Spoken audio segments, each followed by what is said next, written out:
Good morning, everyone, and thank you for joining us for today's Gas Resource Management Working Group. It's our second working group for this effort. My name is Isabella Nicosia, representing ISO Stakeholder Affairs, and I'll be facilitating the WebEx today. Before we get started, just a few housekeeping reminders. So the presentation was posted to the Gas Resource Management Working Group webpage, which is available out on the ISO website. So to get to that page, you'll want to go to CAISO.com. Then on that main page, you'll see the State Informed tab. If you go to that tab, you'll see policy initiatives. They're listed underneath. If you click on that, it'll take you out to our main initiative landing page. And then if you scroll down on the page to Gas Resource Management and click that link there, the discussion paper along with the presentation for today will be one of the very first activities posted there on that page. So some more reminders, this call is being recorded for informational and convenience purposes only, so any related transcription should not be reprinted without the ISO's permission. These collaborative working groups are intended to stimulate open dialogue and engage different perspectives, and we do want to hear from you. We really want to have an open discussion, but just a reminder to please keep those comments professional and respectful as we move through the working groups. And then we should have plenty of time today, but just in case we run short, just try to be brief and refrain from repeating what has already been said so that we can manage the time efficiently. So with that, I'm going to hand things over to Mark Richardson, our facilitator, and we'll kick things off. All right, do you mind going to the next slide, Isabella? All right, fantastic. Good morning, everyone. Welcome to the Gas Resource Management Working Group. Definitely appreciate all the comments we received. We'll be touching on those today and absolutely look forward to the collaborative discussion today. So I will be calling on entities specifically. Some of those of you who commented will be asking some questions, so hopefully you're comfortable speaking up in front of everybody.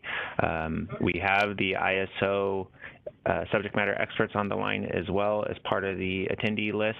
We have policy folks who are essentially going to be utilizing all of these discussions to kind of form a very well-informed straw proposal.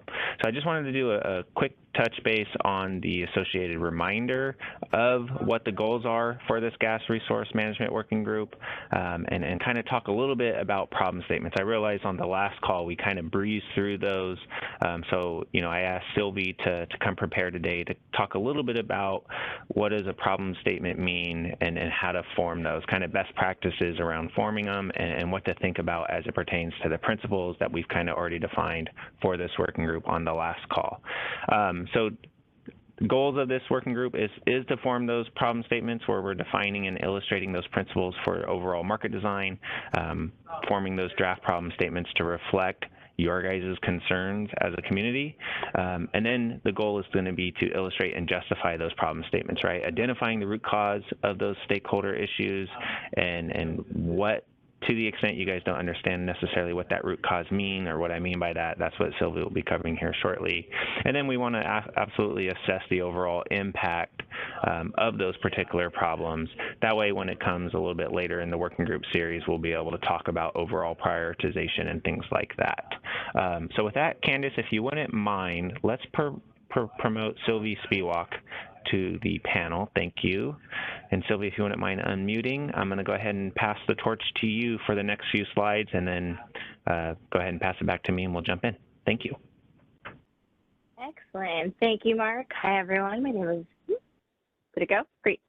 Thank you, Mark. Hi, everyone. My name is Sylvie Spiewak. I'm a senior policy developer at the California ISO. Just put together a couple of slides to review what a problem statement is and what to look for in order to help the group start to build and discuss these problem statements. So what's a problem statement? It's an issue or challenge related to CAISO market policy or processes that impact market outcomes. So these should really be related to current CAISO market processes, for instance, reference level change requests, and how or if those impact the core operations of CAISO's market.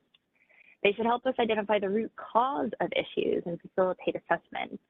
And I'll note that problem statements don't have to be perfect. In fact, the purpose of them is really to help promote discussion. So we'll see a lot of partial problem statements, and as a group, we can discuss how to fortify them to make it more clear what the issues are and how to assess them. So what makes a good problem statement? Well, we want to reflect principles, and we discussed those in the last working group by describing how basic principles of market design are not being met. So are we not seeing efficiency? Do we not have enough transparency? We want to identify the root cause of problems in terms of existing types of market design and processes meant to achieve those desired outcomes. And we want to illustrate how these problems might impact the market's ability to achieve desired outcomes. And I'll give you a few examples on the next 2 slides. Great. So here's what I mean by some of these definitions. Market outcomes are the primary goals of centralized market. These are super typical.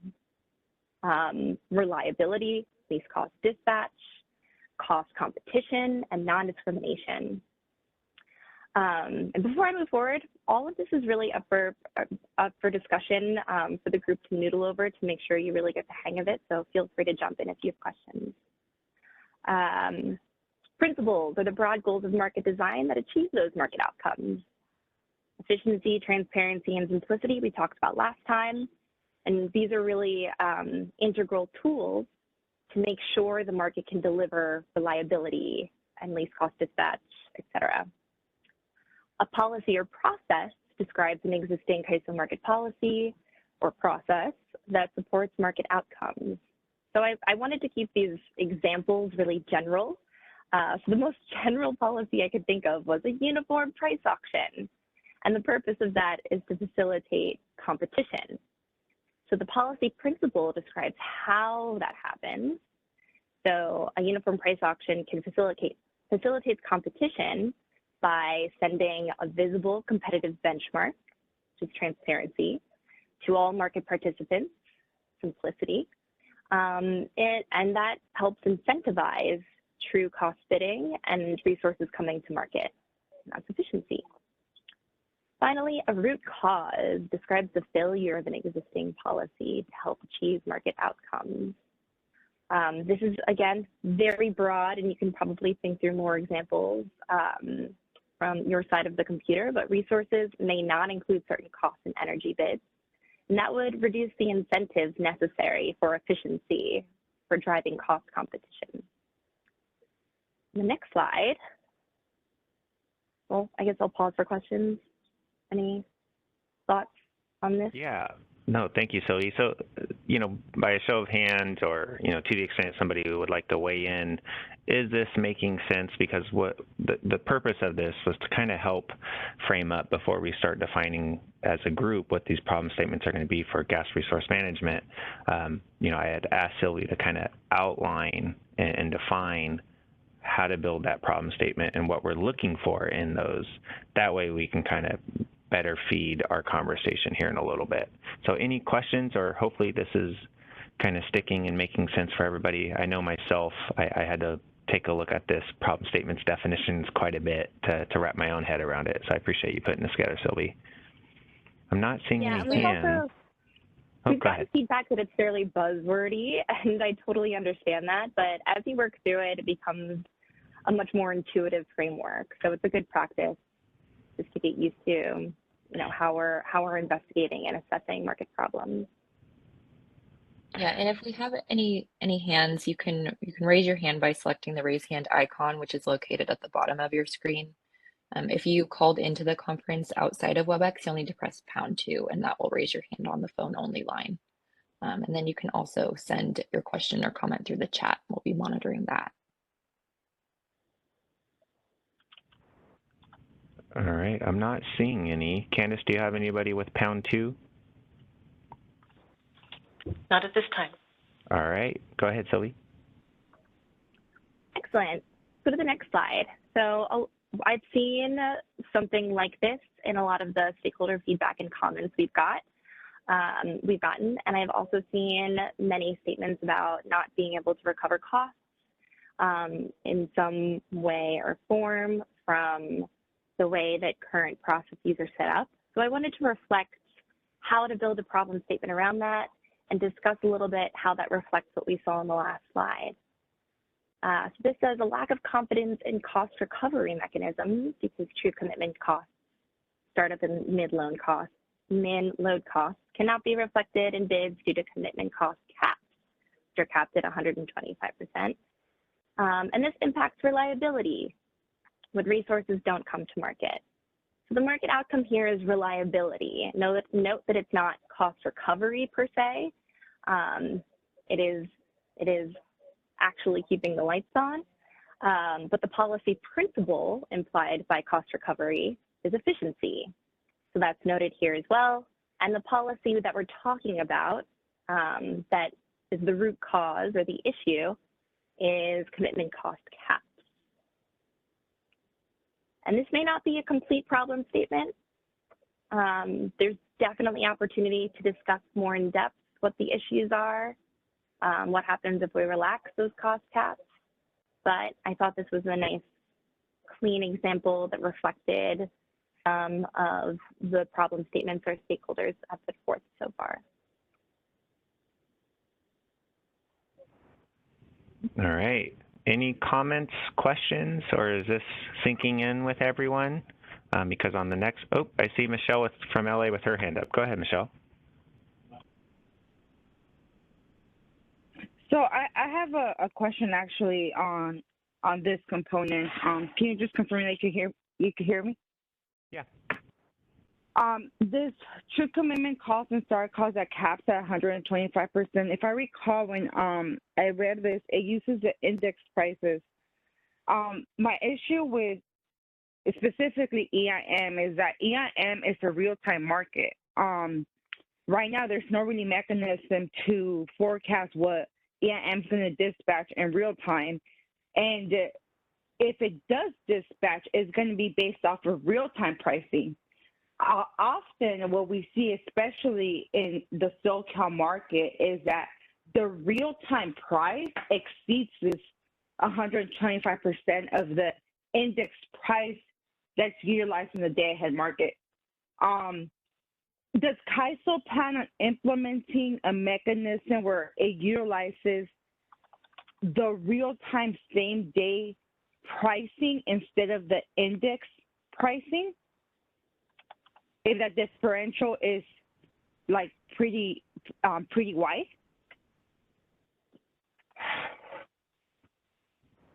To me, that sounds like a great basis for a problem statement, Michelle, if you want to work on that and post it for group consideration. And maybe a good segue for me to hop off and get the conversation started. What do you think, Mark?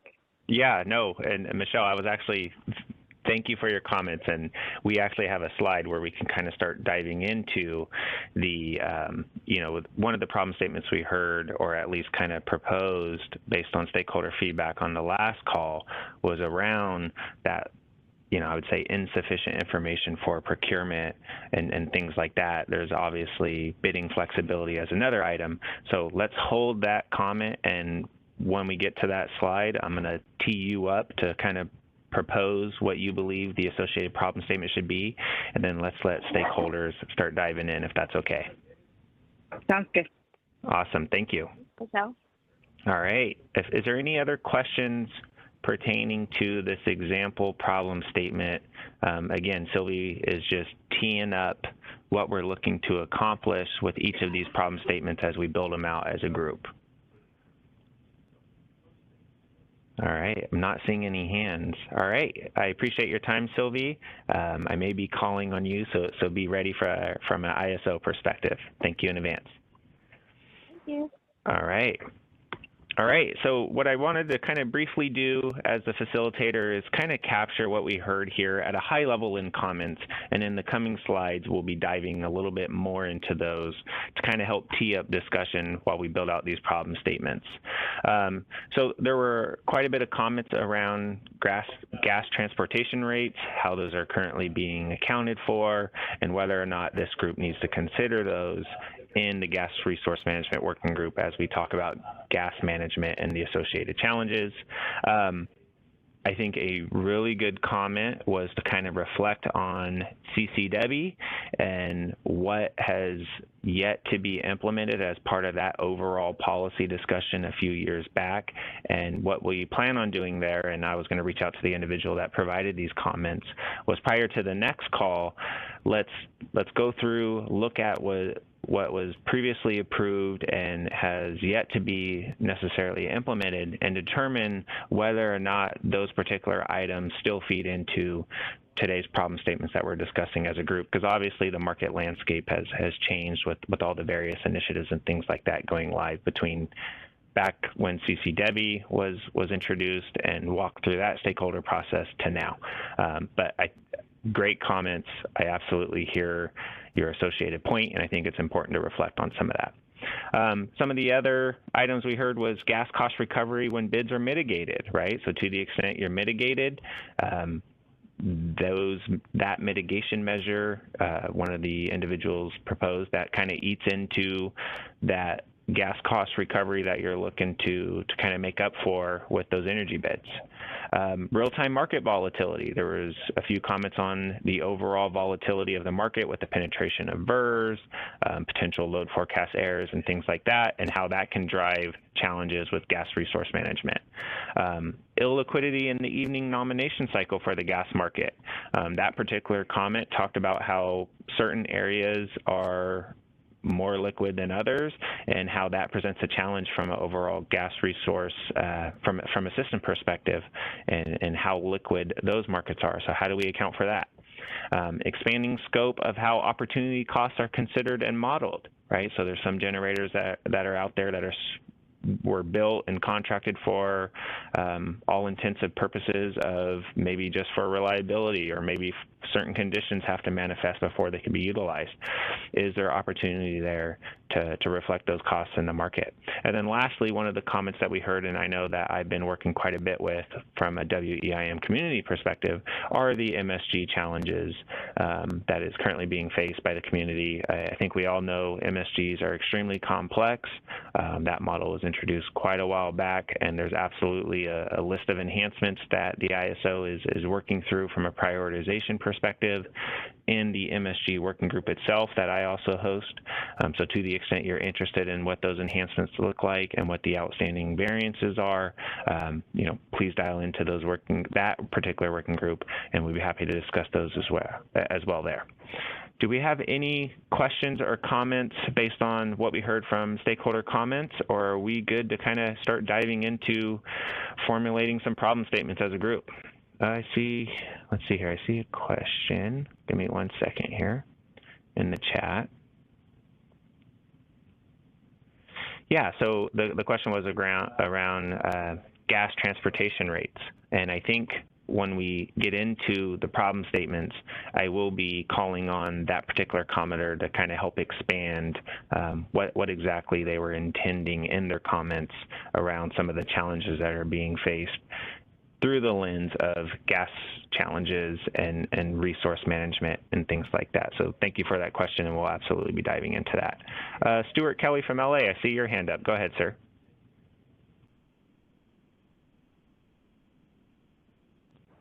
You may be double muted, Stuart. Mark, can you hear me okay? Yeah, go ahead. Yeah.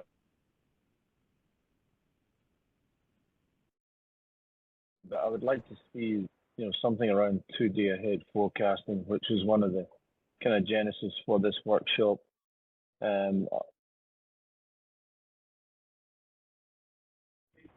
You're breaking up quite a bit, Stuart. Right, I'll call back in from. Okay, I caught the 2-day ahead forecasting, and we will absolutely be talking about that on the next slide, because the next slide kind of dives into that procurement horizon. Okay, thanks. Yep. All right, any other comments? Hopefully this at a very high level kind of summarizes what we've heard, and again, I appreciate everyone's engagement and willingness to comment. All right, so let's take a crack at this. Let's fumble through it as a group. So the problem at a high level is insufficient information for procurement. That's kind of what we've been hearing through this various forms. And you'll see here I labeled it an incomplete problem statement. So keep that in mind. Market participants do not have sufficient information to make gas procurement decisions. What I highlighted here in green were some of the items that we heard. MSG issues, again, to the extent you're looking to be in a 2x1 and that's what you're forecasting, that's what you're procuring for, and then real-time market conditions cause that 2x1 or a potential issue causes that 2x1 to get transitioned down and or up, meaning you now have to go out and procure more gas.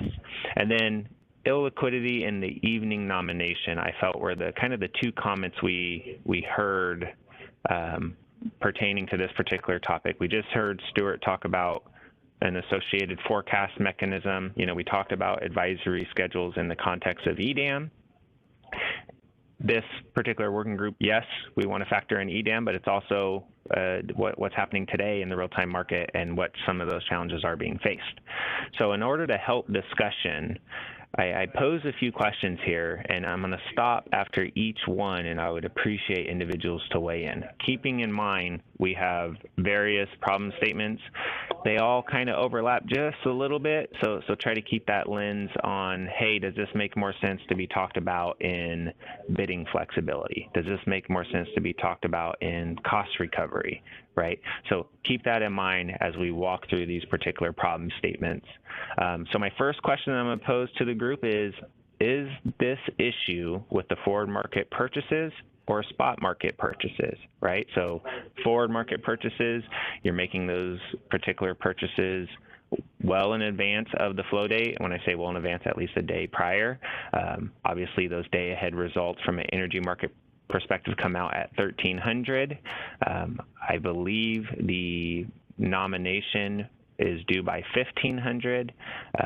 So let me pause there. Are we seeing, is this particular issue at its root with forward market purchases or spot market purchases?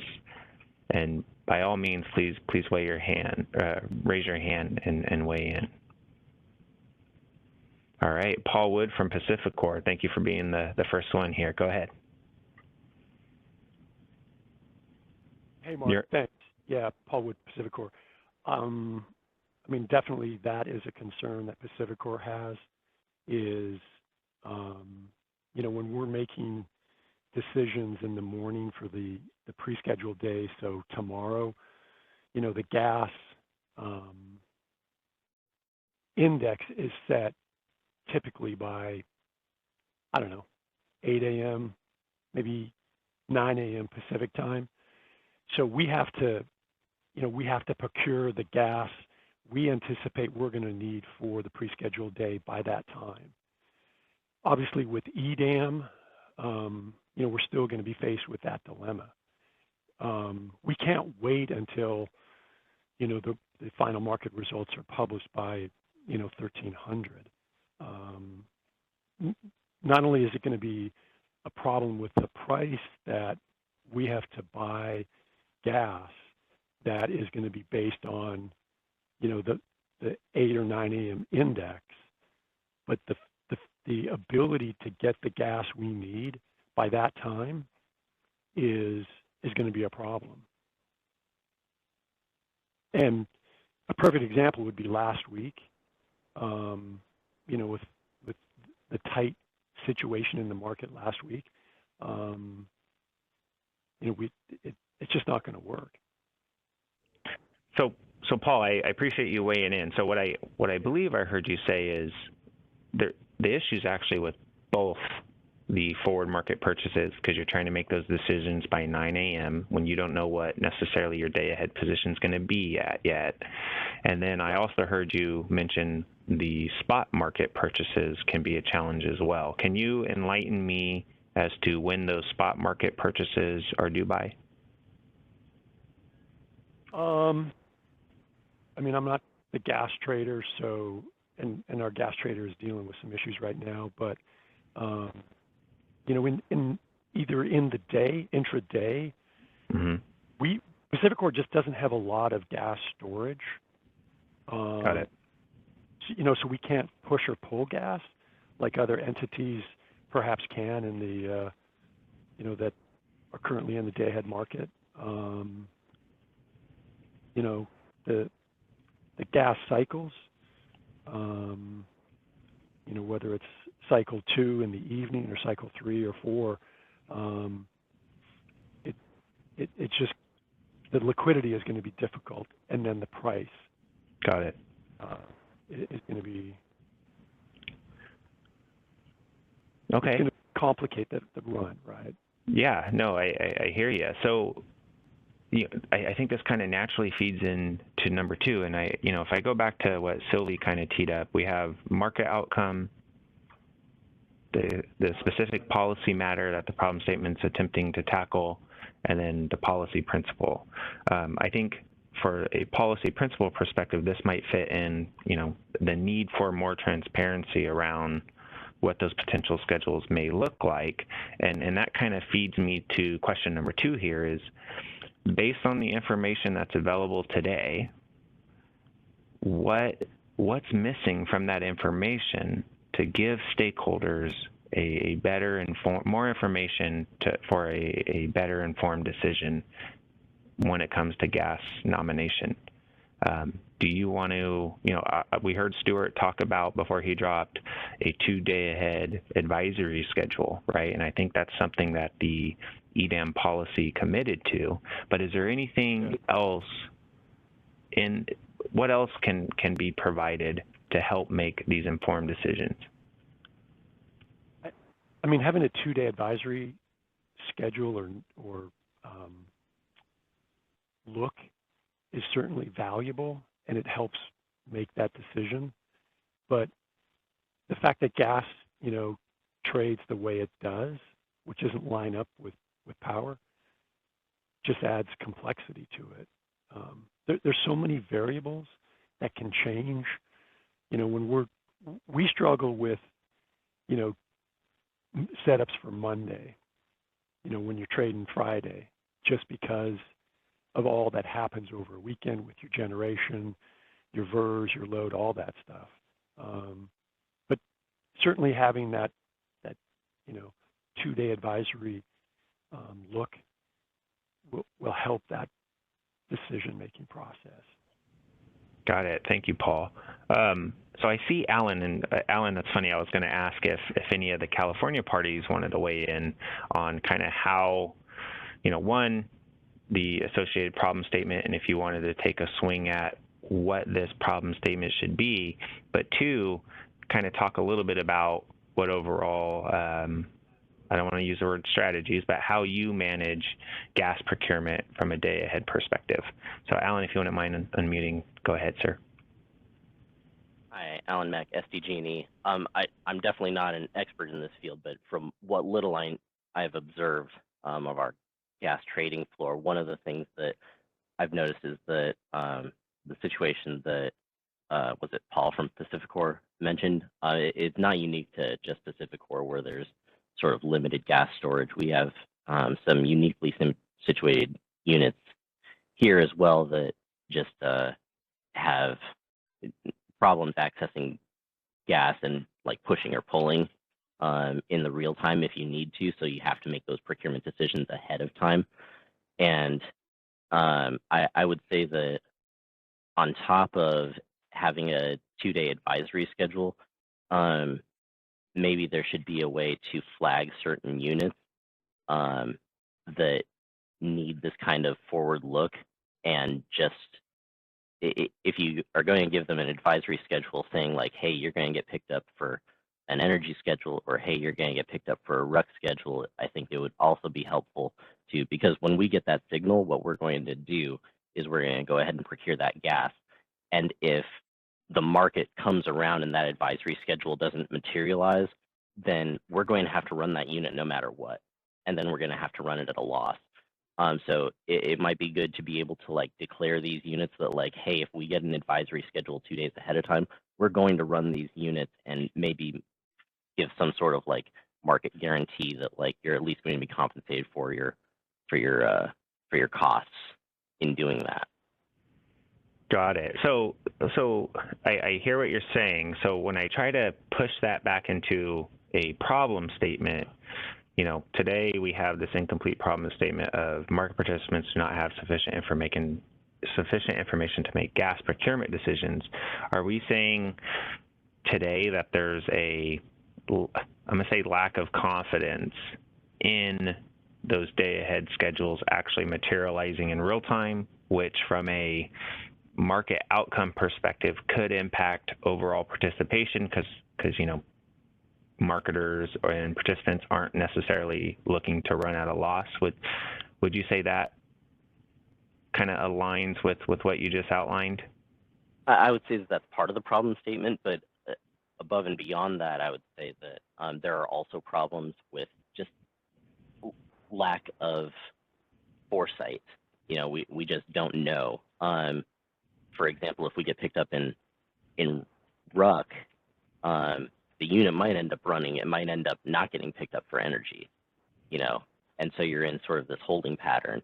And so you have to figure out, am I going to make the procurement decision? Am I going to go ahead and buy the gas and then potentially be stuck holding the bag? Or am I going to not and then potentially get an energy schedule going into real time and then have to, pay the real time price because I wasn't able to generate because I don't have the gas to be able to do it. Got it. So from Paul had mentioned a little bit about the index prices that are being utilized. Do you see an issue with those prices as well, Alan, as it pertains to the costs that are being leveraged when determining what those commitment costs look like? And when I talk about commitment costs, I'm talking about startup and minimum load costs being utilized for that day-ahead run. Are you seeing a gap there as well? So this is where I'm going to have to fall back on.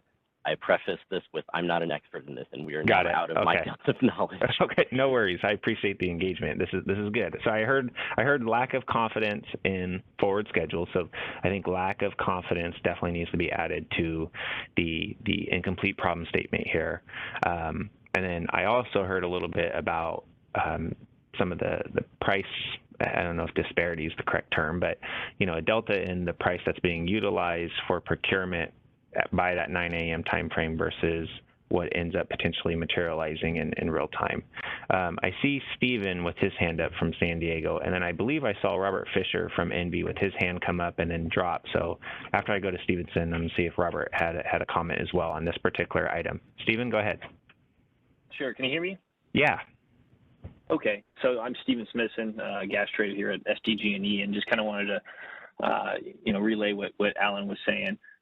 We are very active in the same day and intraday markets, and I think one of the biggest challenges that we face is trying to figure out that next day 1 through 7 burn, and then also how we set our min load costs, and what we set hour 1 runs through the whole day, and so if there's a possibility of being able to set different min load costs throughout the day, that could potentially help. And then also our being maxed at 125% of the daily index can be a challenge because our forecasts are only so good, particularly when we're talking about a 3-day weekend. Right. If our resources, we're not forecasting them to run and they get picked up, we could be going out and we'd be procuring gas at a much higher cost than what we're able to capture. Things can change very quickly in a couple hours in the gas markets. So I think oh, go ahead. Oh, yeah, no, I appreciate you, and I wanted to pull on something before you moved on. So absolutely, the 125% caps we'll get into on the bidding flexibility, quote-unquote, problem statement. But you mentioned something about representing different minimum load costs for separate hours throughout the day. Is that comment going towards kind of that 7 a.m. to 7 a.m. reflecting one cost, and then for the other hours, it reflects a different index price? Can you opine a little bit more on that part of the group? Yeah, absolutely. So, we're concerned about our 1 through 7 burn. We don't receive our awards till the afternoon. So if we're not forecasting a 1 through 7 burn on one of our large resources, it's on a different pipeline and they meter 7 through 7, then we have to go out and procure that afternoon. Now, if we set that index too high, that can affect our 8 through 24 burn the next day. So we're really looking at almost 2 separate gas days with one bid. And so that min load cost, right? You can raise your price up to 125%, but that min load cost is really going to be the driving factor on whether that resource is being picked up or not. So that can be a challenge for us as well. Got it. So as it pertains to, kind of insufficient information around procurement, again, confidence in or lack of confidence in those advisory schedules, right? Because maybe not everybody's bidding in that far out in the horizon, and the market's only solving with what it has, right? You're only as good as the data in. From an insufficient information perspective, outside of a higher confidence in advisory schedules, is there anything else from a problem statement perspective and reflecting, I'll say, appropriate index prices based on that 7 to 7 that you just mentioned? Is there anything else that a key component of this particular problem statement as it pertains to procurement is missing? Well, I don't know how you capture it, but one thing that we see that swings us quite a bit is if we're forecasting a resource to run the next day and it does not get picked up, then we're dumping a significant amount of gas in that intraday cycle, that evening cycle. And so what you're pricing the resource at compared to what you're selling that gas at can be significantly different. When you have to, you have 80,000 to dump in an afternoon, you could be taking a big hit on that cost. So just the commodity cost, there's big swings there, and it's hard to forecast that and capture that, especially with such an illiquid market in the evening cycle. Got it. Okay. Thank you for weighing in. Before I go to Stuart, and I appreciate you coming back in, Stuart, let me see if Robert Fisher is still on, if you had a comment. I don't see your hand anymore, so if I don't see you pop back up in the queue, I assume your comment was already addressed. But if you have something to say, by all means, please raise your hand. Stuart from LA, go ahead, sir. I don't know. Yeah, just building on what Stephen's saying and what you're discussing, I've got a kind of lack of confidence in CAISO having the necessary information to come up with, pretty accurate advisory forecasts. It's been a concern for some time, and I think what would be useful is if we can try and do some analysis around that coming out of this work group, how good CAISO's advisory forecast is going to be, because it opted not to require any additional information through the tariff. So it's going to rely on the existing mechanism, which is inserting bids. And as Stephen says, if it's if it's not that good, you're maybe forecasting a unit to run and you've got to dump gas. So that's a key concern of the advisory forecast, and one that noted. It's got to be somewhat meaningful that we can at least initially trade off. Got it. So from a procurement perspective, when you say forecast, you're not only talking about energy schedule forecasts, but associated load forecasts, associated variable energy resource forecasts, and what that may look like in the coming days. So when we talk about advisory information, you're talking about more than just an energy schedule, correct? As what is needed to have more sufficient information on that larger time horizon there. Is that accurate, Stuart? You went on mute in the WebEx.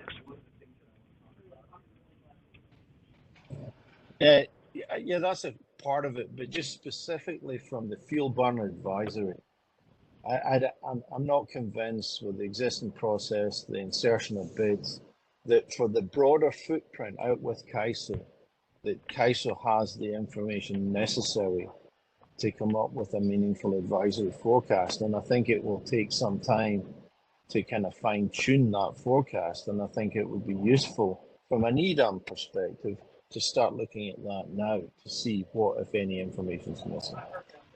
And when you talked about analytics, you're saying, hey, in today's day-ahead market,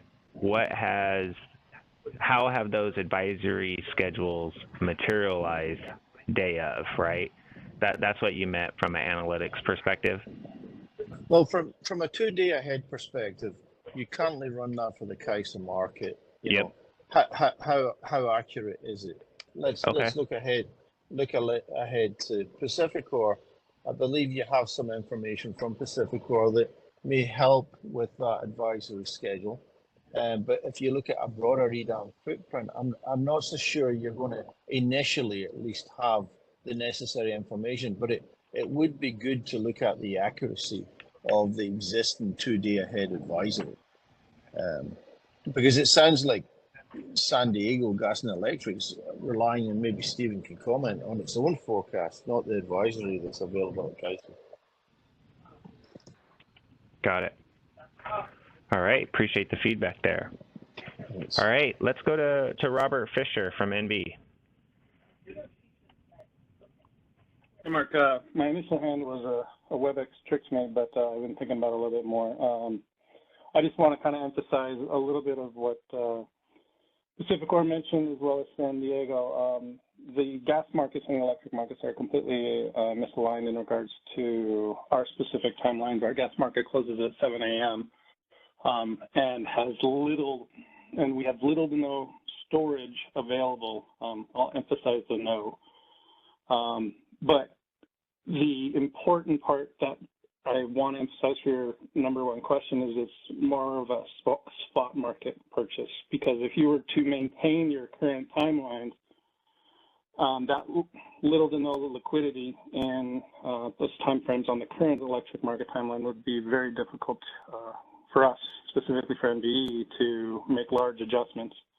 I also kind of have concerns in regards to the how well the advisory schedules would be. Any 2-day ahead to a final day ahead market timeline can change dramatically through virtual bids, through intertie offers, through different types of things. So you may think you have a pretty solid point in regards to getting your gas day based upon the 2-day advisory, but those things could change dramatically in a day. So it's a couple of our concerns, but just want to emphasize the two main points that we have concerns with are the timeline misalignment and the liquidity after the current day ahead timeline.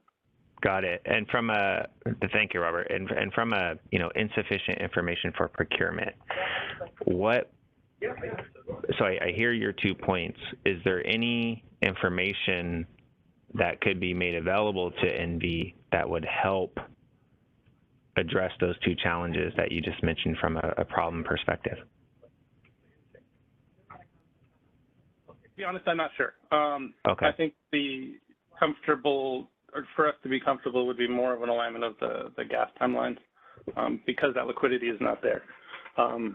And as everybody knows, the imbalance reserve product is in there to help procure for uncertainty values. And so if those values are anywhere between a 10 to 30% range, that's a huge range that could change within a couple of days. And not to mention the way the pricing in the market could affect schedules, could also cause some not trustworthy or not trusting the advisory schedules. Got it.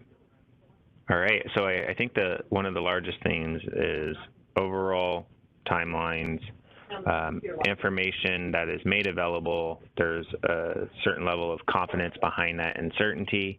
And then I think one of the biggest things that I heard was also the ability to represent those associated costs potentially for multiple hours throughout the day that may change based on those index prices.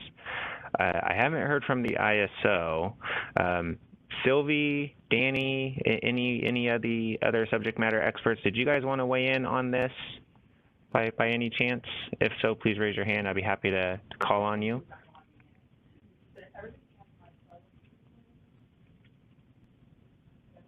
All right, not seeing any hands up, or at least I don't see it on my side. Isabella, do you see any hands from the ISO? If not, I'll go ahead and go to Michelle. I did hear, from an advisory schedule perspective, if individuals were able to represent their positions in that horizon and those positions are you know, with a high level of certainty, accurate based on what they plan on doing, you know, would that shore up that advisory schedule to have higher confidence, right? I've heard multiple stakeholders now on this particular topic bring up the lack of confidence in those schedules, and I think I'll probably reach out to some of the ISO subject matter experts on this call to see if we have the availability and capability of providing some of those analytics based on past results.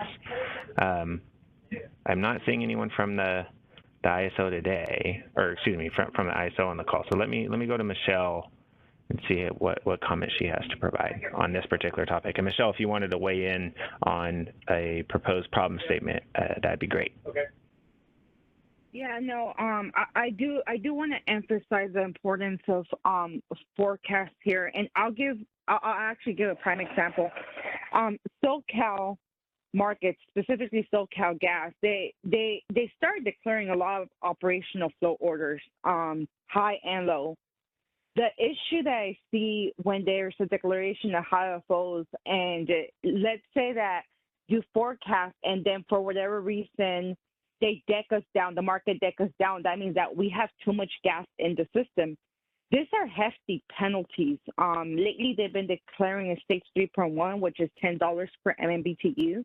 It's either we end up having to pay the penalty or selling the gas often at a loss. And when we say we don't really have storage, the SoCal end users do not have any storage unless you're a core customer. So electric generators, they just don't have any storage at all. So we don't have any other option. The other thing, the markets that don't have the imbalanced markets or the day after imbalanced markets after the fact, we have to tend to self-schedule that unit so that we ensure that whatever gas was procured actually gets burned. Often the market will cycle some of the units, and I think that that's something that needs to be addressed because there's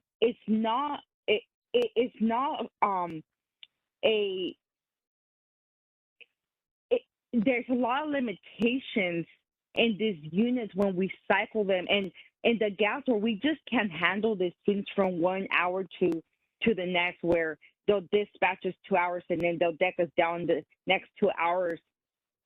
We only have essentially 3 cycles in real time after 5 p.m. If they go ahead and they deck us down and we have scheduled gas, that causes a reliability issue in the pipe, especially those pipes that can't handle it. So all great points, and I think I hear some of the challenges. How are those challenges, you know, with respect to, you know, we're definitely not going to get into any type of bidding strategies or anything like that. So I want everyone to be cognizant of when you answer a question or are proposing a topic for problem statements. Let's keep that in mind with everyone on the call. How do you manage that today as an organization with those? It sounds like, you know, obviously you're facing those challenges today. So how exactly are those managed today?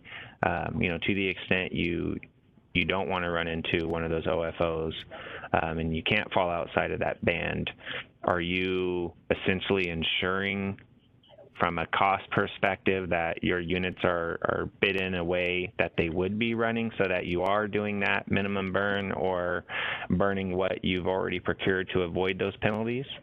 Is that kind of how that's managed today? Sometimes some of the generators have to be self-scheduled so that we ensure that it burns at least a minimum that we have. Other times it's balanced after the fact. The only thing is that not all the pipes have an imbalanced market. SoCal Gas has an imbalanced market. So the way, and I'll speak on behalf of LA, the way that we currently manage when we don't meet those minimum burns is we sell off the gas to avoid those penalties, or if we don't have a buyer, then we have run into a situation where we've gotten hit with OFO penalties. So we pay the pipe. Got it. For the non-compliance charge. Okay, and I think maybe when we get into bidding flexibility, so first of all, thank you. That's kind of in line with what I believe to be the way that's managed today, and I think that's pretty common across the footprint. You know, when I think of storage capabilities, I think of that being a constraint on the system. I believe through stakeholder discussions that there's storage contracts out there. You know, so maybe it's not necessarily a physical limitation, but it may be based on, are those storage contracts even available? And let's see how that kind of plays into bidding flexibility overall once we get to that slide, because I think that's where we're going to spend a lot of our time today. Milosh, you had mentioned oh, go ahead. Go ahead, Michelle. I will want to add the other, going in the other direction where we don't have sufficient gas. The units were not forecasted to be dispatched, and they end up getting dispatched. There might not be a market, there might not be liquidity there to procure that gas, so those units might be getting dispatched in the market without the physical commodity being backing it. So that's also a reliability issue on the pipe if we draft when there's a low overfill, which we've seen. Got it. No, I appreciate that. Thank you, Michelle.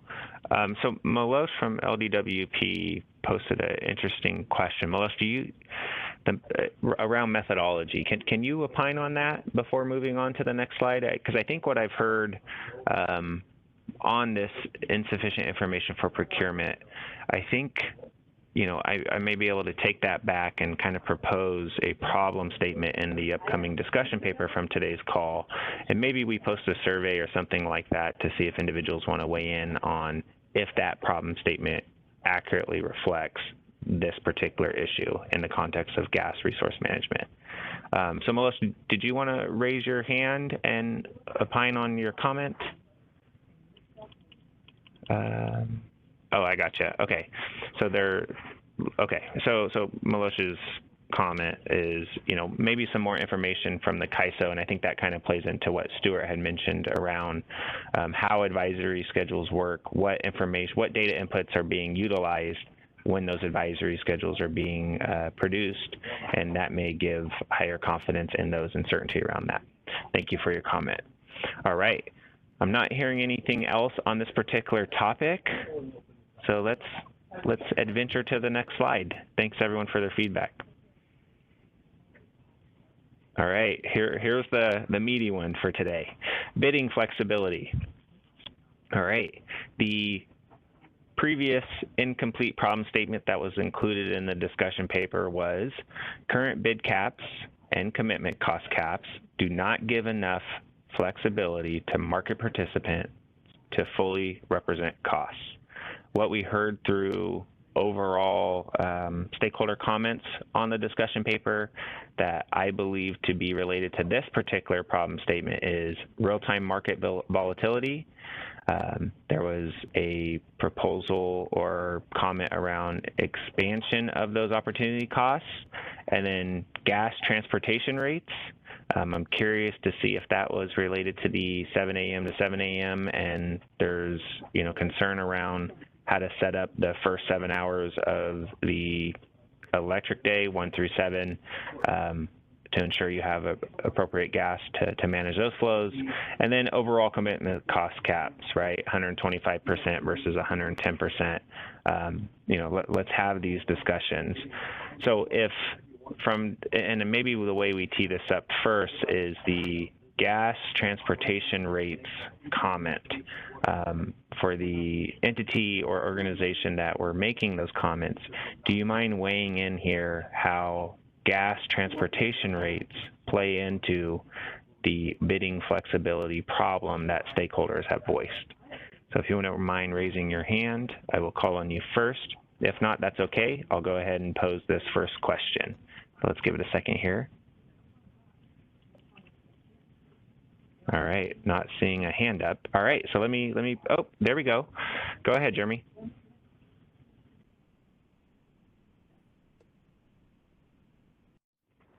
You may be on mute on your side. And now you're muted in. Oh, there you go. Go ahead. All right, well, thank you. So I'm Jeremy Lawson with NCPA representing for NCGC. Director of Engineering over Generation Services.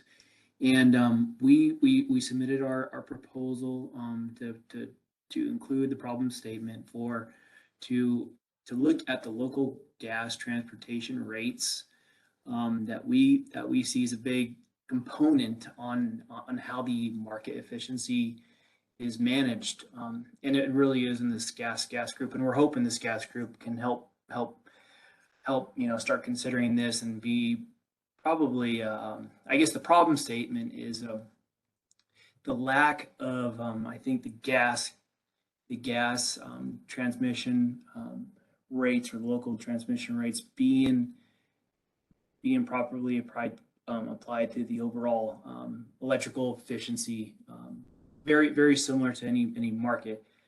How these are being how the transmission rates are being applied now.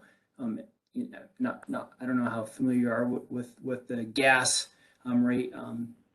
Yeah, so I was actually going to ask Jeremy if you wouldn't mind, and I'll be the one to raise my hand to help me understand these gas transmission rates or transportation rates, excuse me.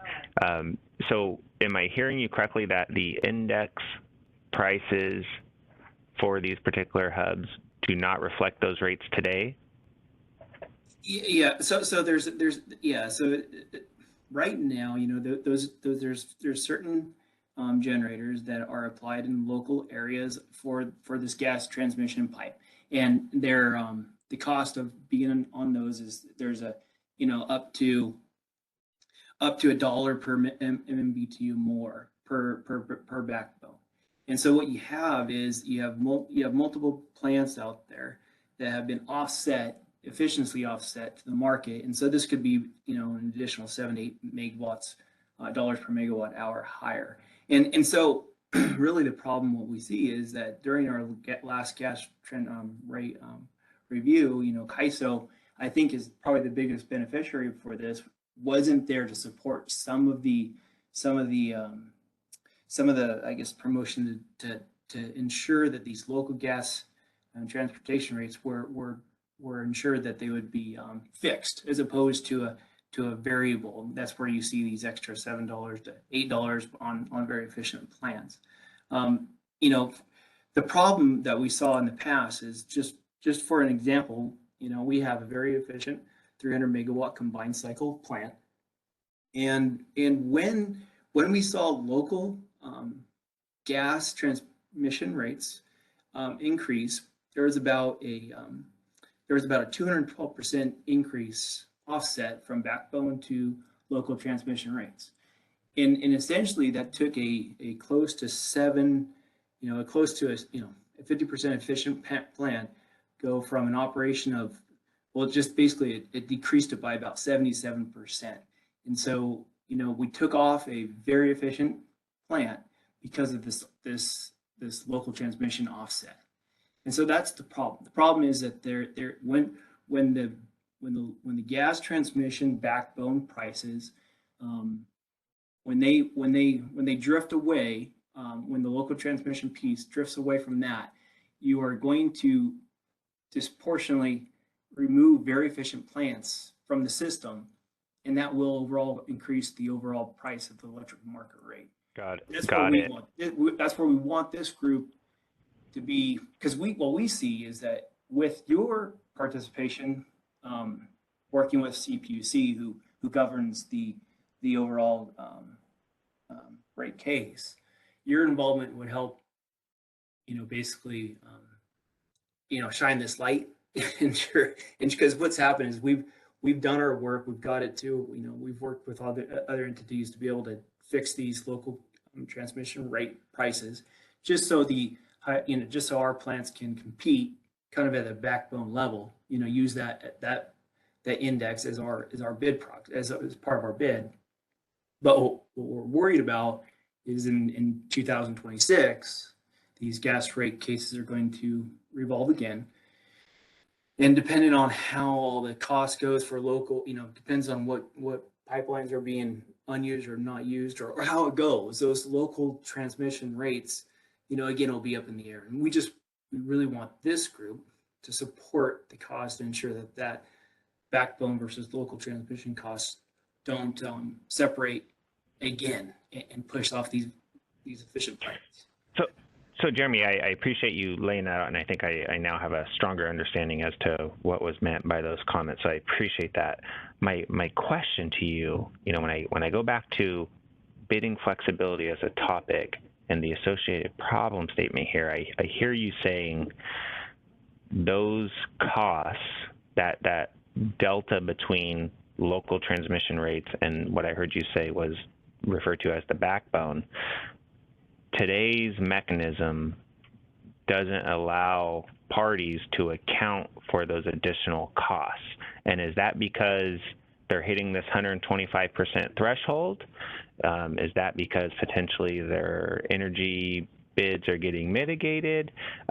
What's the root issue with today's design and or market that's preventing these costs from being represented? Well, so they'd be built in with the bid. I mean, the local transmission rates, if it was just stuck with pure variable, it would just be additional to the back. It would just be reflective of a higher cost. But the problem there is that, Got it. Like a congestion fee where you got a lot of folks coming on. These are just simply pipelines that are used. There is a general cost, but right. We see that they're not being efficiently marketed in terms of ensuring that they don't compromise the EIM or basically the electrical market itself. Got it. I think we're seeing there's a picture only on the gas side. Here's the gas. Here's what we want. We want to ensure that they cover costs, but and how it's being allocated. Here's that, but I don't think the electrical, the perspective of the electrical on how its impacts are on the electrical side are being properly, the bigger picture is not being put together. We're pushing that and we're helping that, but I think that's the big problem I see. Okay. No, I appreciate your comments and thoughts there. Thank you for being willing to weigh in. Maybe before I go to the other individuals that raised their hand, do we have Katie on from the ISO? Katie, I would like to pose, and I see your hand up, thank you, and Candace, if you wouldn't mind unmuting her line. Katie, and maybe some of the other marketers may be willing to speak on this as well, is one, how does the ISO account for these costs today, or are they accounted? And then two, are parties accounting for these costs, and are they running into some of these caps and things like that prevent them from being able to fully represent what those true costs are to them?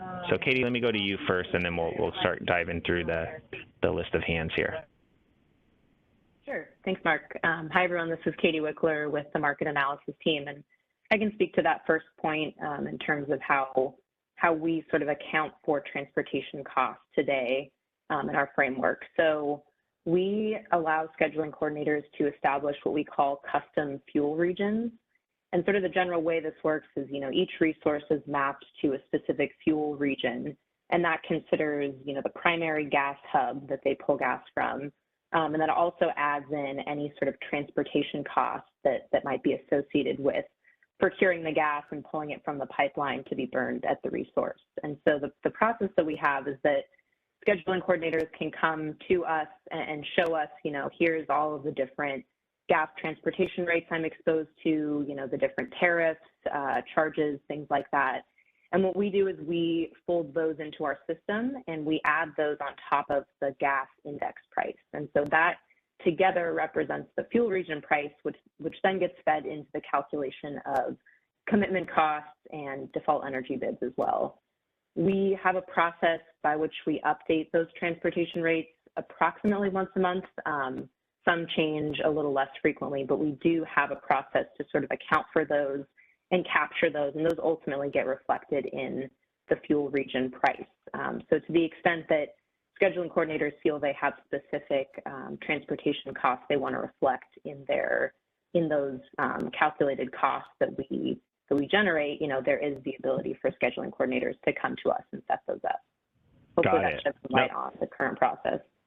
Okay, no, thank you, Katie. So with that said, then the quote unquote 100% does include that transportation rate to the extent this custom zone was set up for the particular resource, and therefore the 125% or 110% caps would not necessarily apply or prevent them from participating in the market as it pertains to just those costs, the transportation costs specifically. Right. Theoretically, Okay. if you had all the appropriate transportation costs reflected in your custom fuel region, then, we'd hopefully be capturing those appropriately. And obviously the adder on top of that, the 125%, is intended to account for a variety of different movement and those certain subcomponents of the calculation. But theoretically, those would be a little bit more accurately captured. Got it. No, I appreciate you educating me on that. Thank you. And hopefully that was helpful for everyone. Appreciate it. All right. So and Steve, I'm going to come to you here in a sec. Let's kind of go back to this incomplete problem statement. Current bid caps and commitment cost caps do not give enough flexibility to market participants to fully represent costs. I haven't heard yet how either in the forward market or spot market, outside of necessarily storage capabilities and potentially running into some of those OFOs, and those associated costs. I want to hear, how often is this 125% cap or 110% cap for cost-based default energy bids? How often are those hit? Are individuals running into this often and therefore they can't reflect their costs? And maybe we focus on the forward market purchases first. Steve, your hand went down. I don't know if you no longer have a comment, Steve from SVP. I wanted to give you an opportunity if you did. Let's go to Steve's line. You may be on mute on your side, Steve. Looks like I have it unmuted. Can you hear me? You're now? good now. Yes, sir. All right. Yeah, so I don't think we're really running into the 125% or 110% ability to recover our costs. I think what Jeremy was speaking to earlier was just kind of an overall competitive issue that we're faced when we come off the PG&E local transmission system, because that volumetric rate or that fuel region that's modeled with your rates, under a volumetric rate, we can clearly recover our bid cost when we incorporate that in our price. But what happens is when we do incorporate that into our price, a lot of times we don't get market awards, right? So you don't have an opportunity to reflect your true efficiency of your generator. And I think what we were approaching PG&E in the last few rate cases is the opportunity to either elect a fixed price rate structure for transportation or a volumetric rate structure, and then be able to reflect that option in our bid structures to the ISO. So I think it's very similar to the SoCal, I think it's the TLS rates that most generators have in that region. So that was just all the comment I had. Thanks. No, I appreciate that. Thank you. And I'm trying to figure out, when we talk about policy development and kind of tackling these problem statements to help feed that straw proposal, what can change or what would need to change in order from an ISO market perspective, what would need to change in that context to, so part of it was, hey, we need to make sure generators are able to reflect their true costs. And what I believe I'm hearing around these gas transportation rates is, because I have this gas transportation rate, I'm getting, my costs are higher than an individual that doesn't necessarily have those rates, and therefore I'm not getting these energy awards, even though my unit may be more efficient. So I'm trying to figure out, we want to make sure costs are being reflected, and I think what I've heard so far is those costs are being reflected, but how do we lower those costs from an ISO market perspective, and maybe someone from the ISO, if you wouldn't mind raising your hand and weighing in or opining, I want to see, is this an issue that the ISO is capable of tackling, or is this more of a CPUC or other jurisdictional entity around those transportation rates specifically?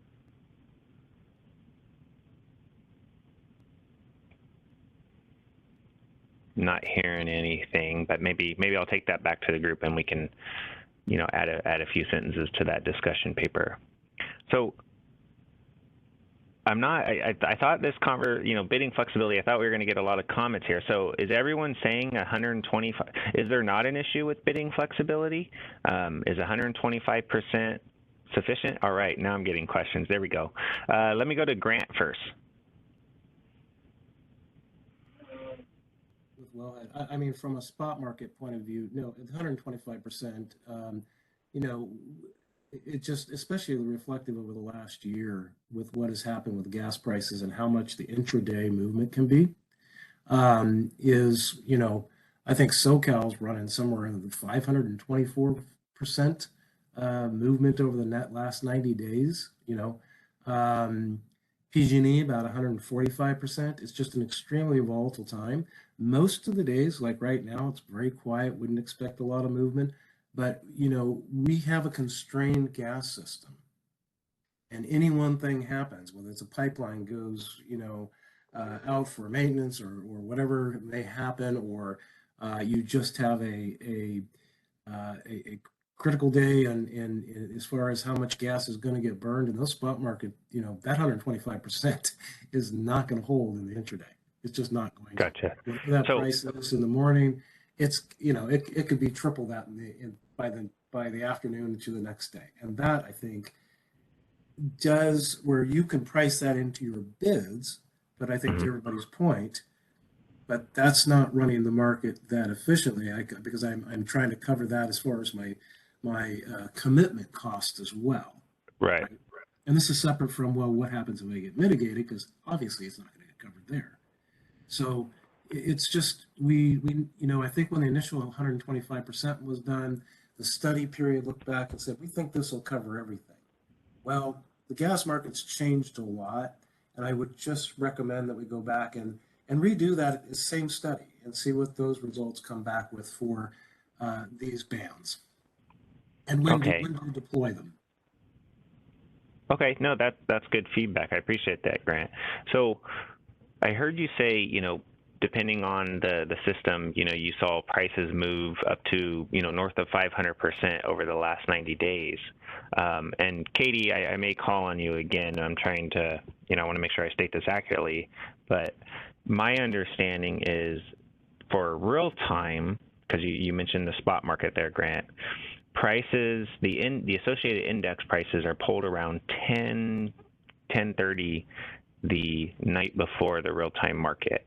So are you saying by the time that associated index price is pulled versus when the generator is getting awarded and committed, there's a larger gap than what that last captured index price was at 10:30 versus what is needing to flow in real time? Yeah, depending on when you get called, which is going to usually be in the evening, which means you may get kicked into more of the next day price. Got it. Okay, that's good feedback. Thank you. All right. So, when I think about, market outcome, I'm hearing, going back to problem statement formation that Sylvie outlined for us earlier, I'm hearing, potential market inefficiencies and bids from an energy bid curve perspective being higher than they necessarily need to be. And the reason why they're higher is to try to capture that quote unquote inflation or movement in that gas cost. All right, Michelle, I see your hand up. Yeah, I want to go ahead and give actually a perfect example in your life today's gas day. For this example, the index price at SoCal City Gate yesterday, after it traded for gas day 22, it sold at 376. And I think that's the gas prices that CAISO is utilizing. if I have to go out to the market today on ICE, it's at 423. That's the bid. That's the average price. The offer, the bid is at 435. The offer is at 450. So you can see this is almost 50 cents higher than what the day-ahead price is, and that's what I've been emphasizing at. If EIM is a real-time market, why are we utilizing day-ahead prices? Well, really, it should be reflecting as CAISO should be taking a look and collecting the data on what the real-time pricing is going, because that's really what the energy is going to be worth if we get dispatched. So if our resource gets dispatched and I have to go out to the market in real time to procure this gas, I'm not going to be purchasing at the 376 a day ahead pricing when it's trading at 423.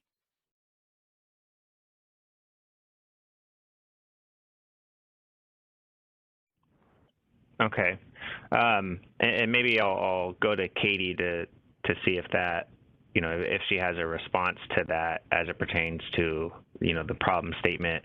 You know, what I heard was, hey, the delta between the day ahead price versus the real time gas costs can spread quite a bit, and as a result of that, entities, that 125% is not enough. Katie, did you want to raise your hand and weigh in there? I see your hand up. Thank you. All right, let's go ahead and unmute Katie's line, Candace.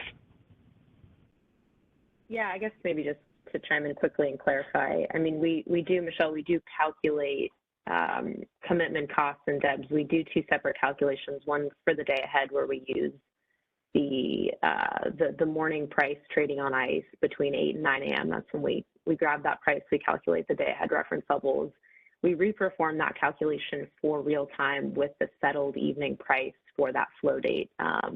You know, between 9 and 10 p.m. is when we'll calculate that.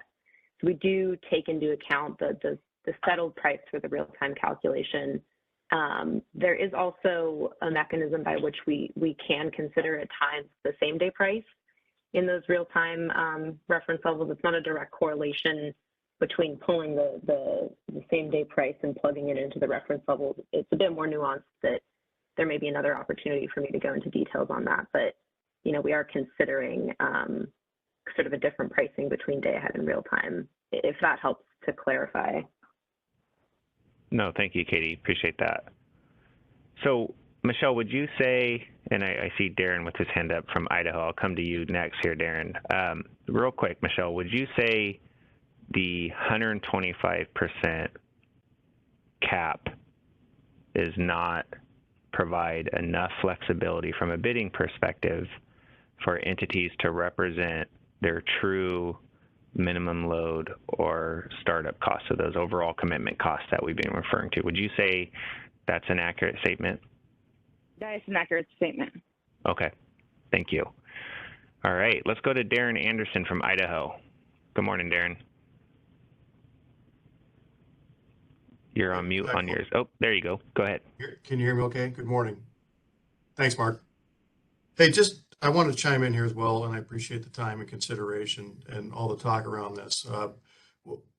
Going back to something Katie said, what if the market's not liquid? I guess where are these pricing points coming from for same day? Because we're obviously in a different footprint than perhaps a California entity might be, and we're geographically pretty spread out in where we can get physical gas at in that real time or same day market. So oftentimes very little liquidity, which we've heard before out here, and I want to echo that. And then you get into a situation where you get a constrained path, and the price zone or the fuel region that we've assigned to that particular unit that may be in question is no longer attainable. We can't even get gas from that point because there's such a long path. Now I think that ties into some of the other problem statements out here, but it also ties into this statement with this cap, because we're isolated to one fuel zone or one price region, and we can't always get gas in that same day market because of constraints and because of liquidity. So I guess I threw a lot out there. I guess my question would be to summarize: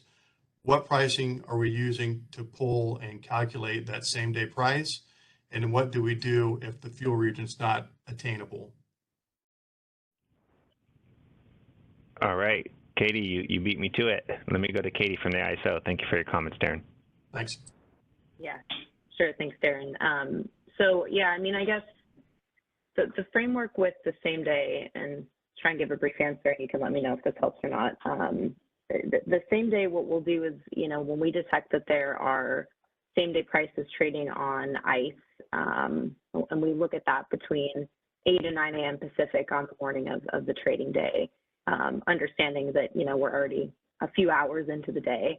But if we're seeing that those prices are trading and, you know, the metric we use is if they're 10% higher than what we used the previous evening for the real-time calculations, what we'll do is we'll pull those same-day prices into, not into the calculation of the default commitment costs, the caps, we'll pull those into the calculation of something that we call the reasonableness threshold. And that sort of gets into the automated reference level change request process, which I don't want to get too deep into the details at this point.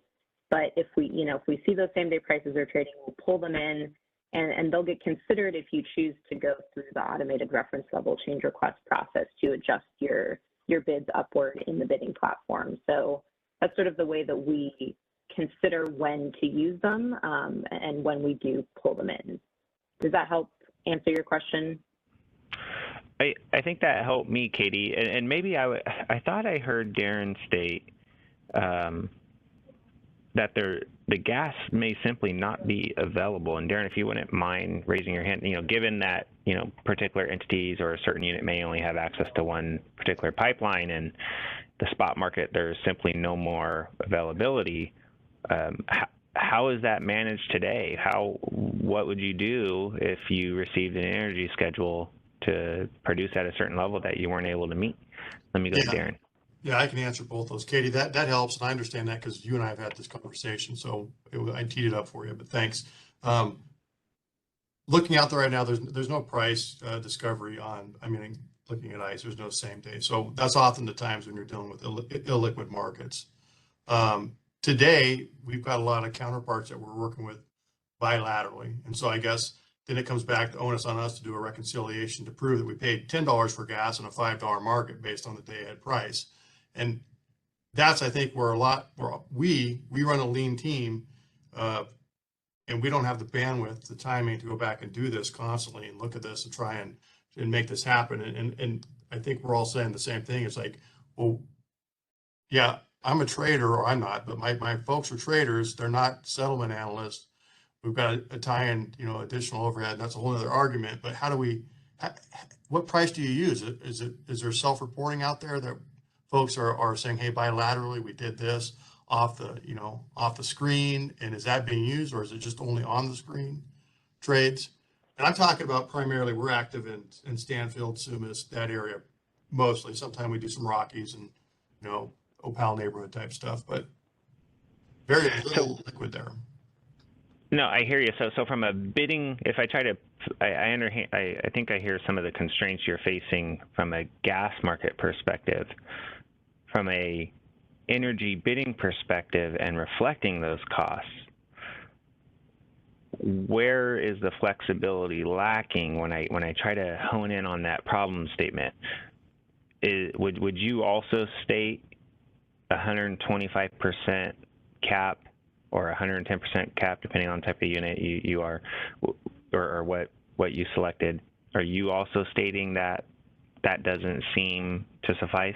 Yeah, it doesn't, because what I'm looking at is based on the RSE, and we go through, we get integrated, we do the IFM, and there's a day ahead price being used there, and then we go back. We don't know until after that trade's already happened. So then I either buy gas and go long and take on that risk and that liability, and then either sell it off if the unit's not dispatched, or I hold on to it and it runs, but I'm subject to a real-time price. But that market's already closed and done, so I'm really just at a real-time price.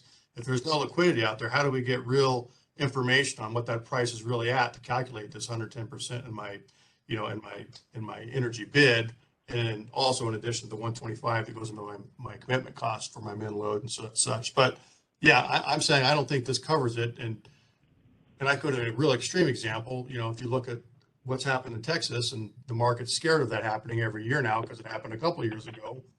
There was a constraint on a pipe. We're tied in with, say, a Stanfield fuel zone, and I can't buy gas at Sumas or Stanfield because I can't get through a compressor called Meacham on Northwest Pipeline. So then I got to go to Rockies and I got to pay $200 for gas when gas at Stanfield was $10. Now I can justify that, I can show that, but it's a bit of an act of Congress to go back and get recovery on that. And what I'm saying is in part, this, I guess, we need to get an exception outside of these toggles. And to speak with what I think it was Grant, volatilities have been extremely high. When you look at the global energy markets, with what's happened with LNG, with what's happened with the forward showings in the markets and the financials that were hedged off of, and the super cold winters and the poor water years and all this stuff has created this volatility and the lack of coal. We don't have coal sitting there anymore. It's been reduced. So we don't have price stability. And so that's impacting gas today differently than it ever has in the past. And really, I agree with the sentiment. There needs to be a recalculation done if we're going to try and put a percentage on here to try and cover, 80% of this, 90% of this. And it's going to be significantly higher than that 125 and 110. Got it. No, I appreciate that, Dan. Thank you. Thanks, yeah. No, good comments. I appreciate that. And I saw Stephen from San Diego with his hand come up. So let me go to Stephen. Sure. So, the one thing I wanted to relay, and I said it earlier, is one of the big issues that we face is what you set your commitment cost. Hour one runs all day. So, I understand the 125%, but, even if gas does jump up, if you're not able to change your mid-load cost later on in that day, that incremental gas price is really a very marginal part of how your resource is being run. So, if gas jumps up same day and you want to bump it more than 125%, if you can't change your min-load cost at set hour one, it really doesn't do a whole lot of good. Got it. Assuming, so I believe the way it works is, any day ahead award for those awarded hours are quote unquote locked in at what that day ahead commitment cost price was. And then any real-time hour, you're open to rebid for a non-day ahead awarded hour. And then once you get a award in real time on one of those non-day ahead awarded hours, that's the associated price that's locked in for the rest of the day. What I hear you saying is the day ahead awarded hours, that's fine. That was the price that I utilized in making my decision on how much procurement I wanted to do from a gas perspective. But when real time rolls around, depending on the time of day and the associated spot market conditions, that price varies. And to the extent I'm locked in hour ending one, the chances of that cost going above what I was locked in at is high, and therefore I won't be able to accurately reflect those costs for those future non-awarded day ahead hours in real time. Is that an accurate summation of what you just stated? Pretty much. If we're not forecasting correctly for the next day and we have a lot larger burn, it's hard to to change that in the real time, as you stated. So it's really the difference between day ahead and real time. I understand that real time we can capture that differently, but if it's been awarded in day ahead and we weren't expecting that to be awarded in the day ahead or differs from our forecast, that's where the problem can lie. And like I said, it'd be interesting to see if that's something we could capture on more of an hourly basis, or be able to change on an hourly basis, opposed to just setting it in being stuck with your day ahead commitment cost there. Got it. Okay. No, that's good feedback, and that I think I can tie that back into a proposed bidding flexibility question. Something we haven't really touched on yet was, and we heard this through comments, is experience with the automated reference level process, experience with the manual reference level process, and what challenges do you face with today's current processes to reflect that higher and more accurate costs if need be in real time? So if there's anybody willing to opine on that before we move to the next slide, I would like to hear your feedback.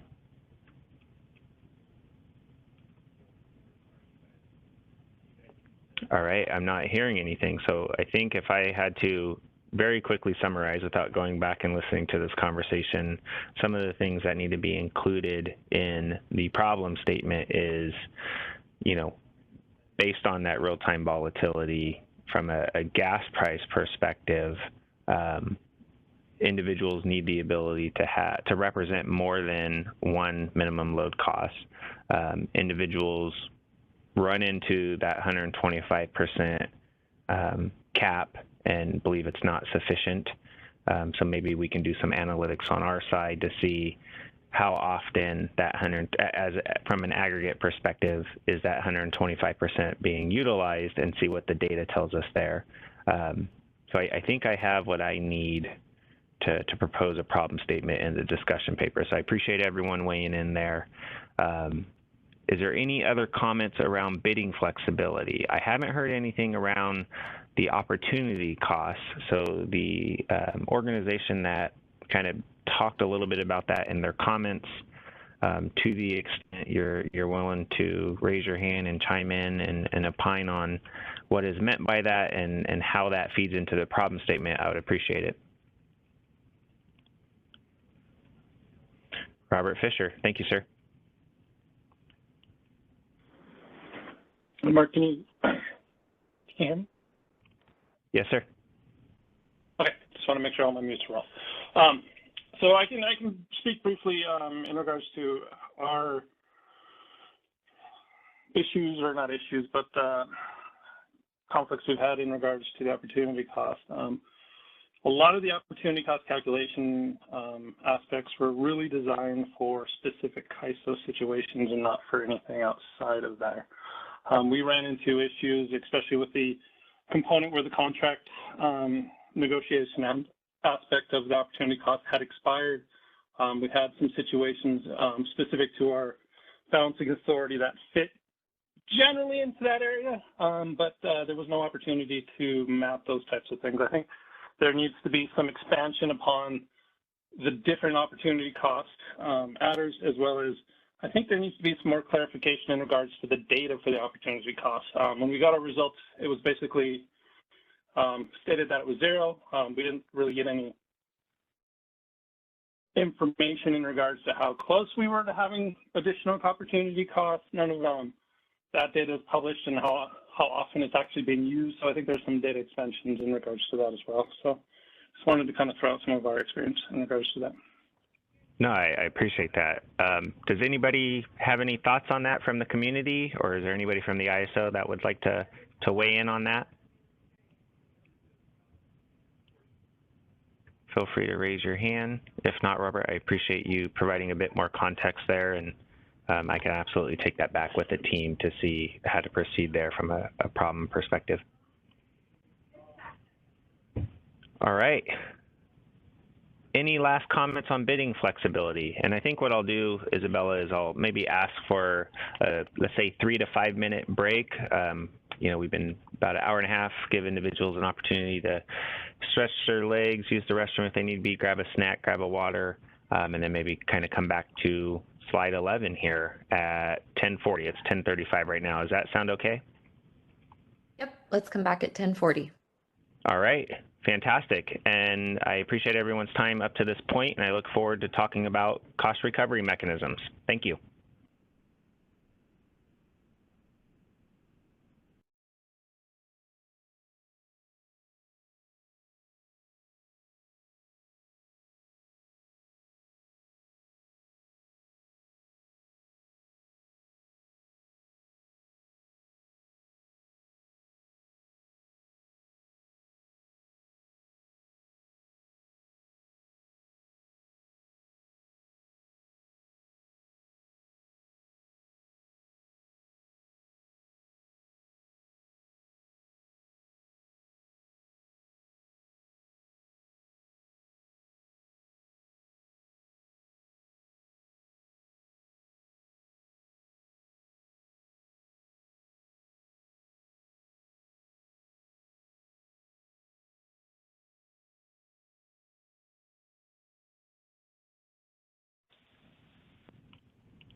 All right. Good morning again. Thank you, everyone. We did a quick little break there for everyone to be able to do what they have to do, grab some water, grab a snack. I want to thank everyone for their engagement so far. I got a few pages of notes here that I think will really help build out some strong problem statements that can be considered for the overall straw proposal. One thing I wanted to do is make sure everyone's cognizant of, again, there's multiple parties on this line, so let's use hypothetical prices and things like that. Let's not dive in too deep into strategies and things like that your organization may do, but let's kind of respect that data confidentiality amongst one another there, right? So I just wanted to remind everyone of that. I do appreciate everyone's engagement up to this point. We heard some good stuff, and I think I'm going to go back to the ISO team for some data analytics and things like that to see if we can have ready for the next call here to kind of help better start conversation and get individuals thinking about it. All right, Robert, I see your hand up already. Go ahead, sir. Mark, I just had hey Mark, this is Robert Fisher with NV Energy. I just had a quick thought in regards to one of the comments that you had and initially in regards to CCW and what was approved but never implemented. I think it might be a good idea to add the applicable things that were implemented or approved but never implemented to some of these slides.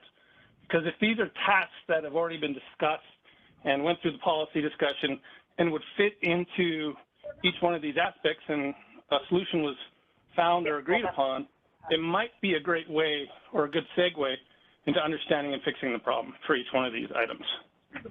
Yeah, no, that's great feedback, Robert, and I kind of alluded to that, and I apologize if I wasn't clear in my opening remarks there when we got to that slide.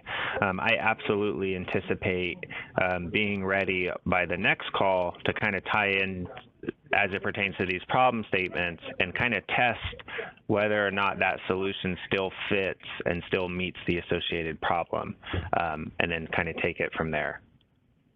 Okay, wonderful. Thank you, Mark. Yep, thank you. All right, let's talk about cost recovery mechanisms. So based on the last discussion paper, the incomplete problem statement was current cost recovery method is overly burdensome for market participants.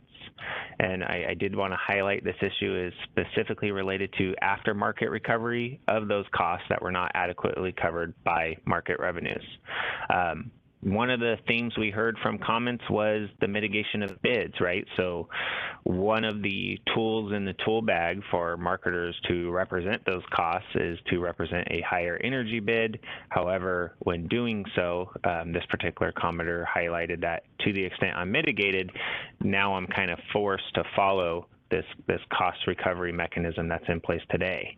So I really wanted to kind of ask some very targeted questions around, what is the issue with cost recovery mechanism? Is it having to file at FERC in order to retrieve those costs that you incurred that were not made whole through the market?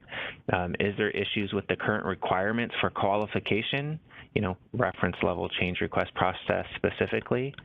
How does this impact your participation? Is this impact measurable, right? So are units simply not, hey, I know my costs aren't going to be able to be represented in the market, therefore I'm not going to offer in at all. So are those impacts measurable? And then, again, just broadly, what are these issues with the current process today? So if anyone wanted to weigh in and opine on what their problems are, feel free to do so.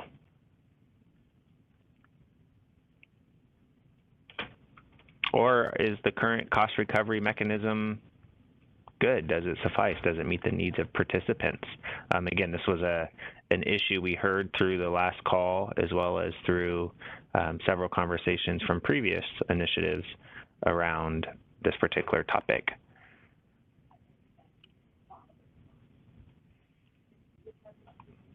All right, maybe we could do a level set here to see if, to ensure everyone kind of understands what that cost recovery process looks like today.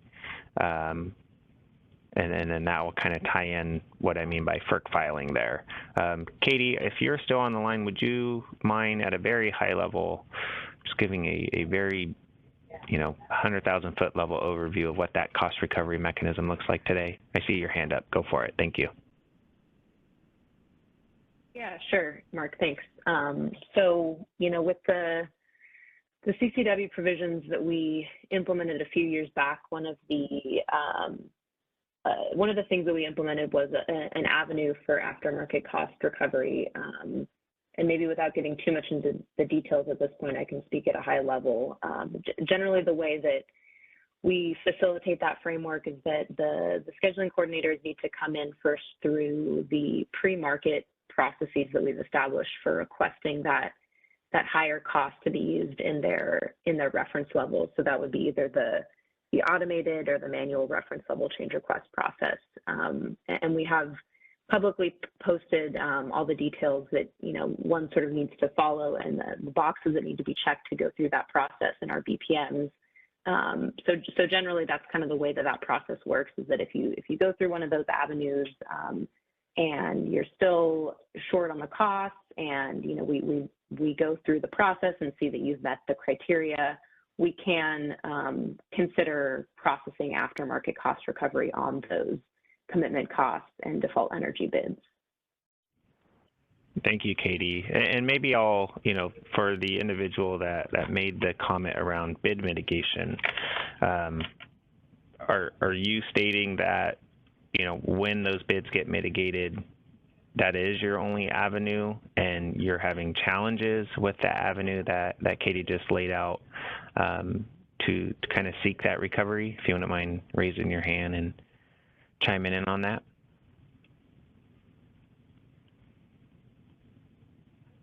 Is this not a problem today? Maybe we captured incorrectly here. Is the cost recovery mechanism not an issue today? Everyone's okay with that mechanism.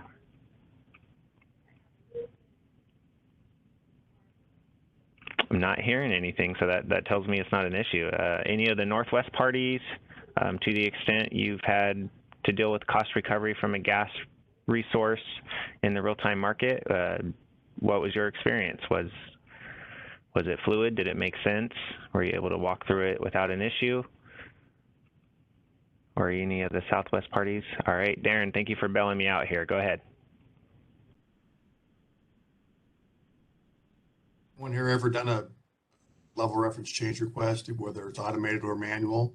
And I don't know if Katie can speak to the timing requirements of it, but I think it's in bit of conflict to what we're seeing as far as price discovery of when we know the awards at the 1 p.m. mark with the EDM, and how my understanding is, I think it was maybe 9 a.m. Mountain, but we've never done it. We've looked at it, and it doesn't fit very well with the timing aspect. And I think it fits even, and that's with EIM. I think it fits even less with EDM. But I'm not an expert on it. I've got one of my employees on my real-time desk right now who's not connected with the mic that I want so much to talk on this, but he can't, so he's just listening only. But I'll see if I can rally him up off the desk. But I don't know if someone else wants to chime in, if they've ever done this process. Does it flow well? Because to me, it looks like it's truly an arduous task. So sorry. No, I appreciate you weighing in there and providing an opinion that might help get some individuals to weigh their hand. And maybe, Katie, while we wait for another party to raise their hand, you can speak to a little bit of those timing requirements that are in place today. Sure. Yeah. So, with the reference level change request process, there's sort of two ways that you can go about, requesting increases to the fuel price that's used in those calculations of the commitment cost and the default energy bids. The first process we call the manual reference level change request process. That will entail the scheduling coordinator basically collecting their supporting documentation, letting us know that gas price, the higher gas price they incurred. That gets submitted to us directly through a ticket. My team reviews that, and we have a pretty tight time frame for the day ahead market to review those. We have about between 8 and 8:30 in the morning. We have to review those, and the timeline is tight just because we have so many other dependent timelines and calculation processes that need to occur prior to the day ahead market, closing and running. So it's a bit of a tight time frame there. We also consider manual reference level change requests for the real-time market at that point between 8 and, the tickets have to be in by 8 a.m. Pacific, and then we consider that in the morning as well. We also 8 have a.m. 8 a.m. by, so for today's flow date, any manual reference change that wanted to be represented had to be was due by 8 a.m. today for today's flow date? Just to make sure we're on the same page there, or are you saying 8 a.m. yesterday for today's flow date? So if we're talking about the day ahead market, let's talk about day ahead 8/23. If you wanted to submit a manual request for day ahead 8/23, we need to have that ticket in by 8 a.m. this morning, the morning of the day ahead market run. And if you wanted to submit it for real time 8/23, you need to get that in by 8 a.m. on the morning of 8/23. Got it. And, you know, by its nature, the manual process is manual, right? We have a team reviewing those tickets internally, and we aren't reviewing those prior to, you know, to business hours. So that's kind of the time frame that we review that. That sort of segues into the next process, the automated process, automated reference level change request process, whereby scheduling coordinators can actually go directly into the bidding platform and request those adjustments themselves. And you can do that for, you know, for any hour for both markets. You have the flexibility to do that. Because that is automated, we do sort of cap those adjustments at a certain extent, a little bit above the default value that we calculate. And so, you know, a bit of a trade-off between both processes. There is a bit more flexibility going through the automated process, but again, you know, you still are capped at a certain extent. If you go through that process and you bid up to those caps and you have the need for additional cost recovery, you know, that's kind of one specific example where we could take a look at potentially being eligible for aftermarket cost recovery. But the automated and the manual, those are sort of the two processes we support for gas price adjustments in the market. Thank you, Katie. I appreciate you kind of doing a level set there. Darren, your hand is still up. Did you want to weigh in again, or was that left over from your previous comment? Hey, yes, I just had one more comment on that. Thanks, Katie. So to me, I guess where we have had conflict internally and lots of discussion on is how my traders are trading during the time they're supposed to be submitting this level reference change request. We don't have good price. We have some price discovery by that time, but not entirely. We don't have certainty. So in that day ahead reference, it seems problematic that you're trying to get your day set up and do everything else, but you're also trying to go back and audit the previous day and say, wait a minute, I'm not gonna, you know what I mean, or the coming day and say, I need to submit this by, I think it was 8:30, 8 a.m. in order to be even qualify for consideration. So I just have wondered, I guess I go back to my original question, is there anyone on this call who's ever done this process? And if so, what's your experience?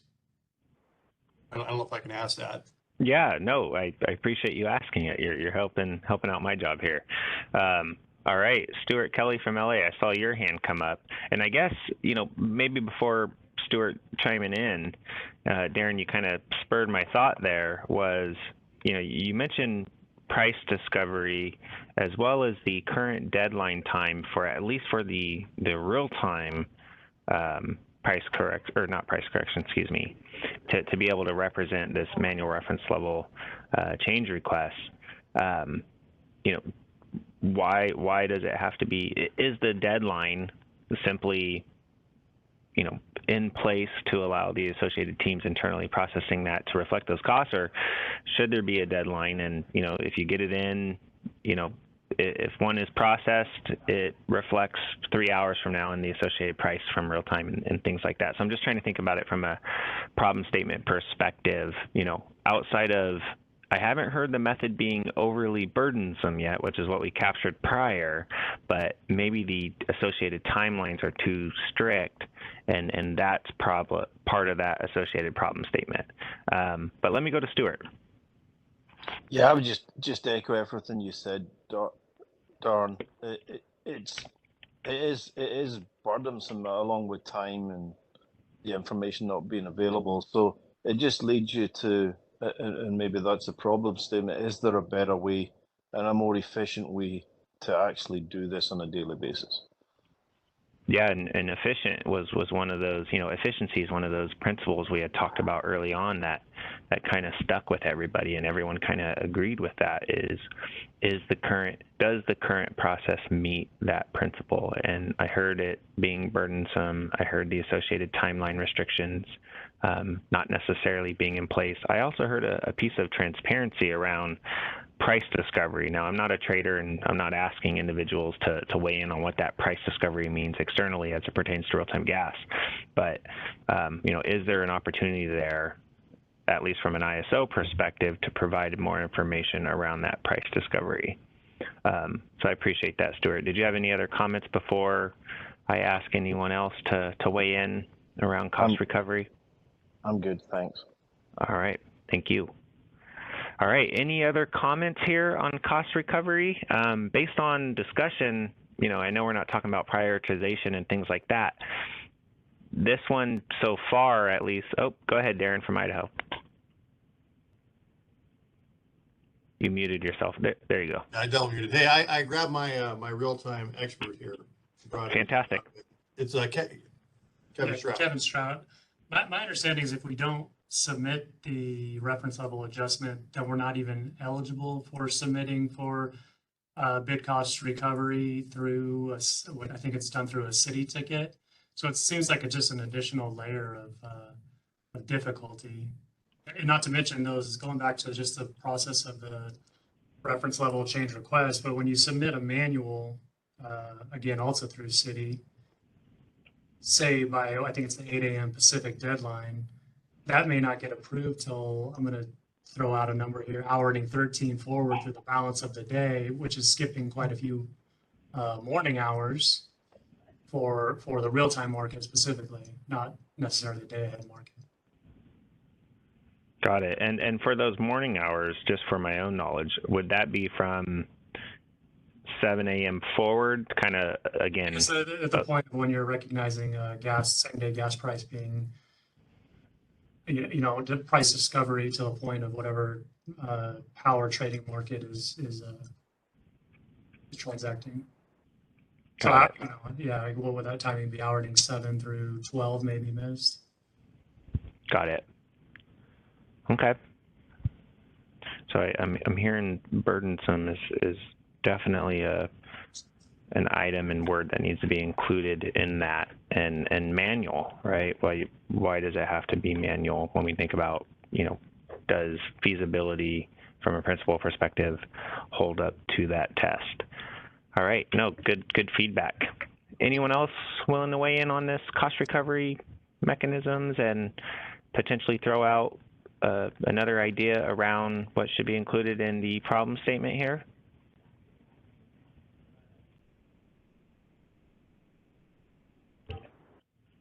All right, not hearing any. Oh, Darren, I see your hand came back up.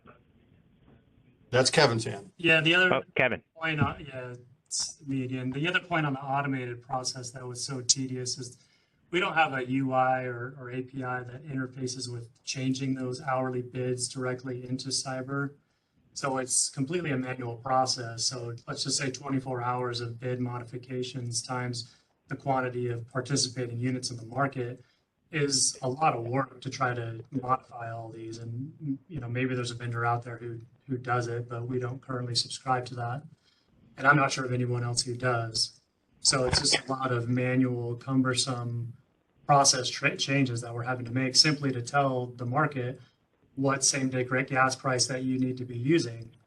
And it just seems like there should be an easier overall process for us to just tell you what that price is than having to do all these modifications.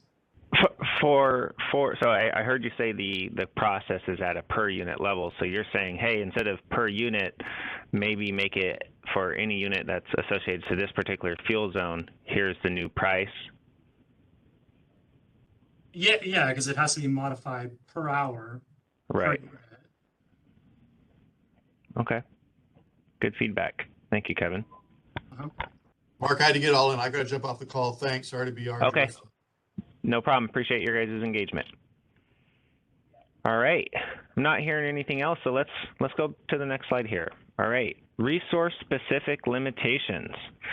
This is one you know, based on comment and based on discussions in the last working group call, I wasn't able to throw out a proposed draft or incomplete problem statement, however you want to state it. So I'm really looking and leaning in on the community here to help build this one. So what we heard through comments on the discussion paper was, you know, for again, resource-specific limitations. The next slide talks about gas system limitations. So let's keep that hat on when we're talking about this particular problem statement. So use limitations being represented and needed for reliability. I've heard a few times heat rate variations, so I would love to hear more context behind that and educate me there. And I also heard, you know, gas zones. So some units have multiple gas zones. Multiple gas zones today cannot necessarily be reflected in master file. You'd have to go through a master file change, which could take up to 5 to 10 business days, depending on when you submitted that. But I believe the SLA is service level agreement is 10 business days there. So those were kind of some of the comments we heard from stakeholders on this last discussion paper, and some of the questions I have to kind of hope tee up conversation is, what is the specific limitation that is not accounted for today as it pertains to resource-specific limitations? What is this material impact to you that this is causing for it not being accounted? How does this impact your participation and behavior? Is this impact measurable? And then lastly, with the ability to map a resource to only a single zone in master file, how does this affect your ability to reflect those costs at the other fuel zones?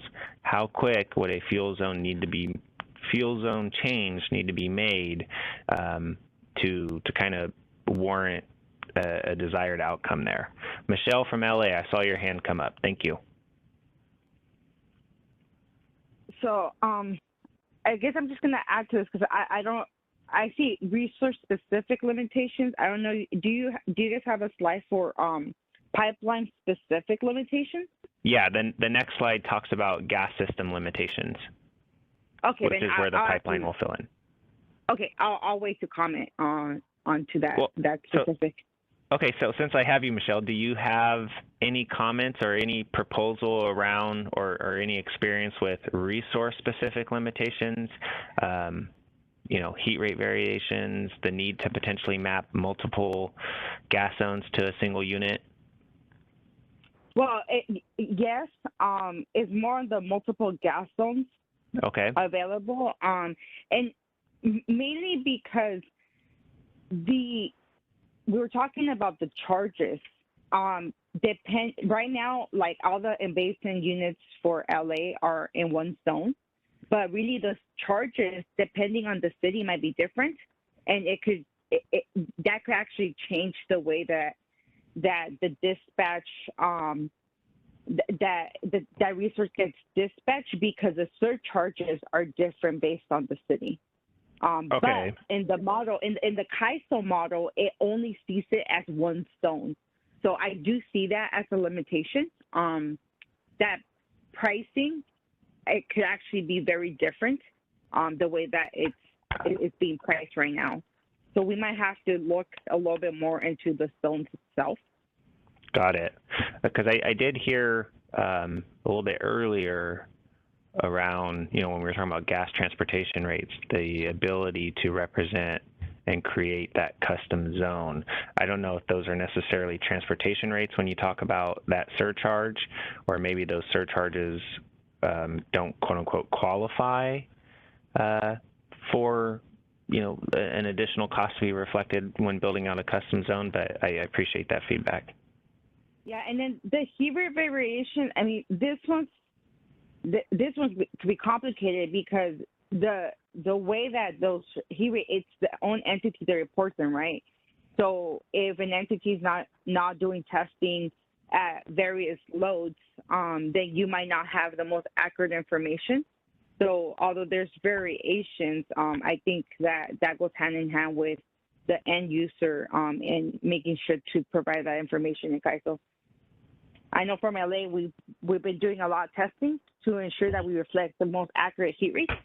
And as we continue to do testing, we've been turning around and providing that data to CAISO. Okay, and you, through your experience, Michelle, I'm going to ask you a pointed question, and if you don't want to respond, that's okay. You don't see heat rate variations necessarily being an issue because through your testing protocols and things like that, you're confident in what is reflected in master file and therefore utilized in those gas costs commitment calculations? Yeah, what I've seen from LA is that the testing itself is coordination internally.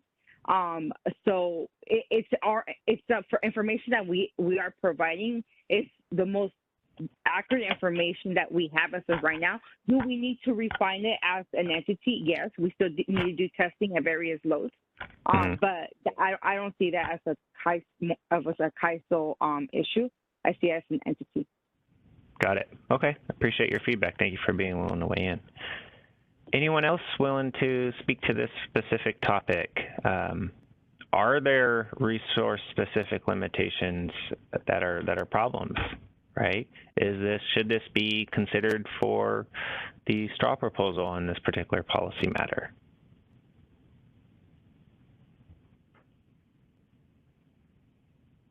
I heard multiple gas zones, so I think everyone agrees there. I heard LA's stance on heat rate variations. So the individual that, or the organization that commented around heat rate variations, did you want to kind of give the other side of that coin perspective here?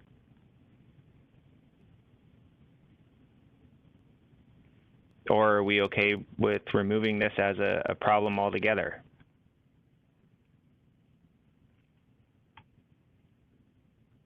Not hearing anything. All right. We will reflect today's comments in the discussion paper. Does anyone from the ISO want to weigh in on resource-specific limitations as it pertains to your knowledge and some of the challenges that might be getting faced on this topic from a gas resource management perspective? Or did you have a question that you wanted to kind of tease out from the community?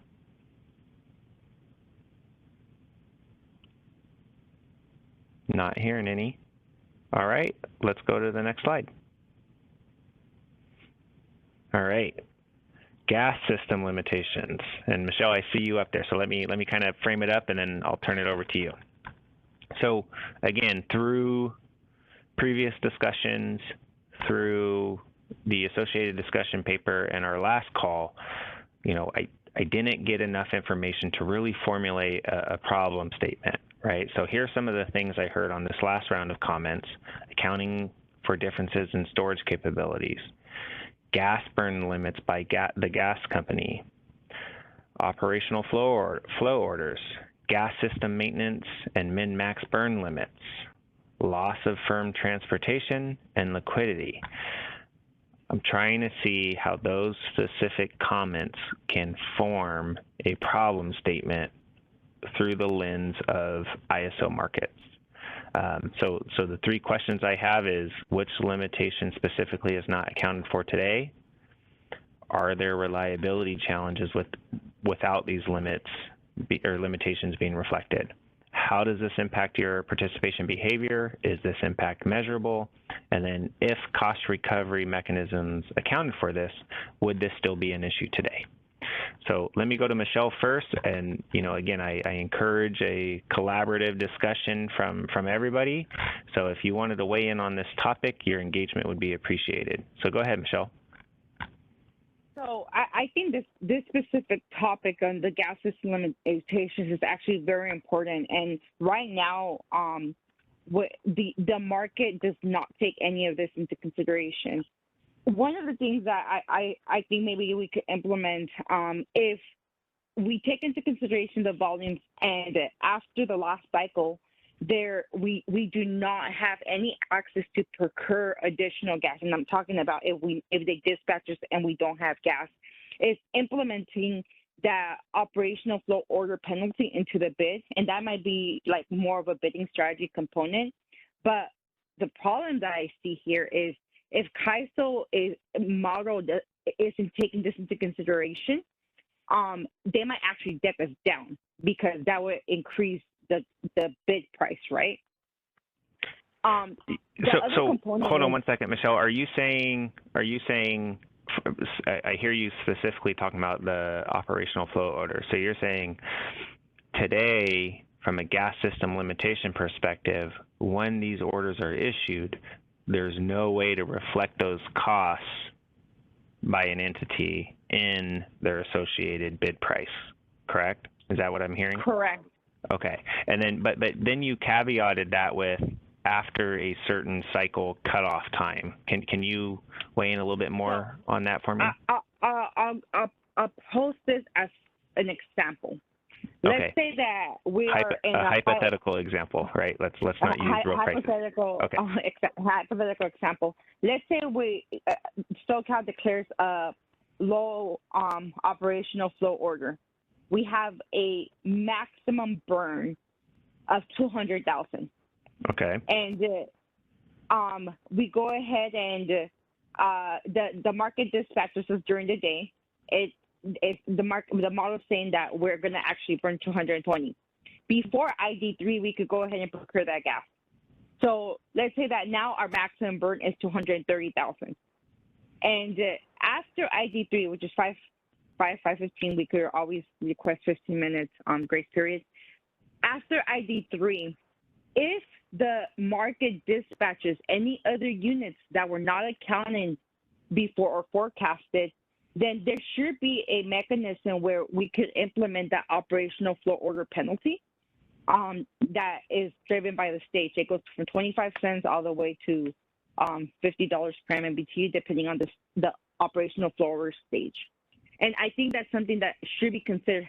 The problem that I see right now is that if we add that cost, let's say the $10 per MMBTU that was declared today into our bid, the model might actually deck us down and seeing us as we're too expensive, but what we're really doing is we're trying to do cost recovery if they dispatch us and we don't have that gas acquired because of that operational flow order. Got it. So by having so what would be the problem with that? I'm trying to put it back on that problem statement. What I'm trying to drive to is by you representing, or an organization representing, a higher cost in their bid to ensure they're recovering whatever OFO penalties they're going to incur. If you're dispatched at that higher volume, it sounds like it's been accounted for in the market. You're getting that quote unquote cost recovery through your bid payment, right? Or market revenues. But if you're decked, now you're burning less than you procured and therefore having to sell that gas in real time.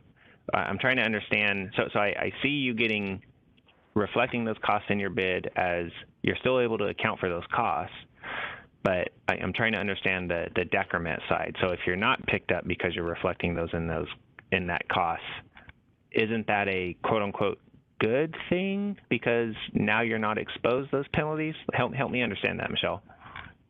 Well, I mean, if it deck us down too much, we might end up having an imbalance, right? Because I mean, the gas world is just really complicated. Not only are we dealing with this daily volumes limitations, potential limitations, because there's not always limitations, but we have a monthly, like in SoCal, we have a plus or minus 8% tolerance that we have to comply with on a monthly basis. So it's cumulative across the month, but we need to make sure that we stay within this tolerance because then that has other penalties associated with it. Got it. If they do turn around and deck us down too much and we bring in too much gas into the system that puts us outside that tolerance, then there might be some costs associated to that. But the interesting part is really understanding how this could be implemented because not every pipeline has this like Kern River pipeline currently does not have operational flow orders, but they do plan on implementing this in the next 2 to 3 years because we have talked to those customer reps. That's a newer pipeline that was established in the early 2000s, so it has a little bit more wiggle room where customer relations. But SoCal, we deal with operational flow orders almost on a daily basis, and I think that's where at least for LA, that's where the concern is, that we do have these limitations almost on a daily basis, where if we have a minimum burn, and they deck us down, we have to sell that gas at a loss. If we have a maximum and they dispatch us, we have to go and procure gas in real time. And it sounds like we just need to update our bids to reflect that cost of the gas that we're procuring. And the other thing is SoCal has an imbalanced market, right? Kern doesn't have an imbalanced market. So often, if the pipeline is telling us, hey, for reliability, you have to be on rate, that plant needs to be self-scheduled, because the pipeline is telling us that there's a reliability issue here. So I don't know if the model could take a minimum must burn and maximum. I know that right now it doesn't. The CAISO model does not take that into consideration, but that is one of the things that would help with reliability. Got it. Okay, so what I'm hearing is with these min and max burn limitations, the ability for an organization to represent that from an overall optimization perspective, over a group of plants or, their whole area, based on those system challenges, we have min and max burn limitations, and the market should honor those constraints and solve accordingly. I see a new. Oh, go ahead, Michelle. That's correct, and I know from a modeling standpoint, we could implement this in the model. It's not implemented in the CAISO model, and I'm talking LA has this implementation for our own internal model. So I know that models could take this minimum or maximum burns, either zonal or unit specific. Got it. All right. Are there any, on the surface, any concerns with that from any other parties? And do you agree with, those particular, I'm gonna call them grouping constraints potentially to be considered? I see Anu with his hand up. Go ahead, Anu.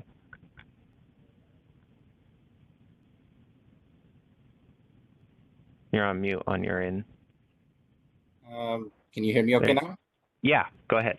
Perfect. Yeah, I think you and at least partially Michelle captured that right in the end over there. I think the modeling aspect of it is what needs to be sort of paid attention to. Gas use limitations as to what the volume limitations are. And although there are, yes, knowingly burdensome processes that exist, the price can somehow be handled. And yes, I'm not disagreeing with all the enhancements that have been proposed, and certainly a good thought needs to go in there, but it's the reliability option that's of concern, right? You have entities that have been either dispatched or not dispatched. The OFOs known to entities are really known just to them. It's not modeled in the CAISO market itself.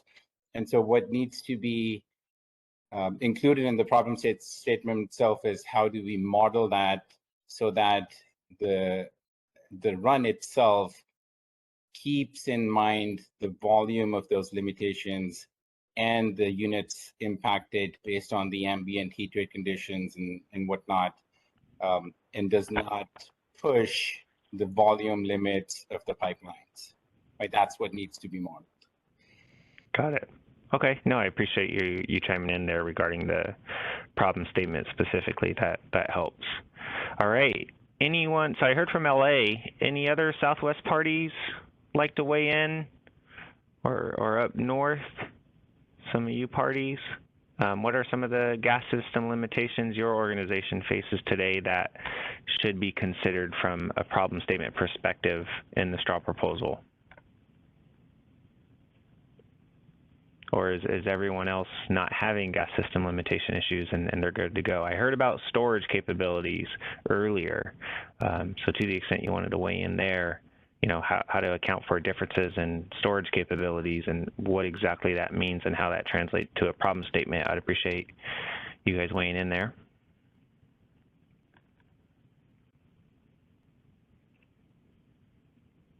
Not hearing anything. Is there anyone from the ISO that wanted to weigh in? Any questions or comments based on what you've heard so far as it pertains to gas system limitations?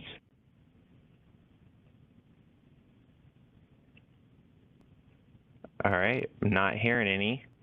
All right, I think I have a little bit here to talk about, you know, potentially proposing a problem statement around gas system limitations. So we'll do that in the discussion paper and definitely look forward to individuals' comments on that. So let's go to the next slide, which I believe is the last slide of today. So right now, our goal is to be posting the discussion paper by this Friday. I understand there's a holiday weekend coming, so the goal is to get that discussion paper out there to allow individuals ample time to provide comments and things like that. The goal will also be to, I believe right now, I am targeting to have those comments due, if our next meeting's on the 13th, I would say by, let's call it September 6th, maybe even the 7th, to allow a few days of kind of myself going through those comments and working with the associated teams to ensure we're teasing out appropriate trends and things like that. They'll also provide time for me to get with the market team, Guillermo staff, Abhishek and Katie to see, you know, around those advisory schedules, you know, what is that threshold? How often are they hit today? Things like that. I heard a few data analytic requests, so we'll tease those out when I go back and listen to the recording to see what we can provide. I also heard, you know, Robert Fisher as well as Vistra was one of the main individuals that were providing comments around CCW. So I'm going to go back. I haven't actually. I'm going to go back and work with the appropriate IT team to determine what items have yet to be introduced from a functionality perspective that came out of CCW. I will line those up as we talk about the different problem statements and kind of test those against the principles and those problem statements and kind of ask that a pointed question is, if this was implemented, does this problem go away? So more to come. I'm also starting to kick around the idea of a survey, kind of based on the engagement here. You know, obviously I know it, you know, in a public forum, sometimes it's kind of difficult to weigh in and chime in. So this is another potential mechanism for individuals to kind of weigh in on the various survey items. So let me think about that internally. To the extent we do post a survey, we'll make sure to include that as part of the discussion paper posting. So with that, before I conclude today's call, are there any last comments, feedback from stakeholders or the ISO? All right, not hearing anything. Isabella, go ahead and close us out. Thank you everyone for your time today, and I appreciate the collaboration and engagement. Yeah, thanks everyone. I'd just like to echo Mark's statement there. Thank you all for your engagement today, and have a great rest of your afternoon.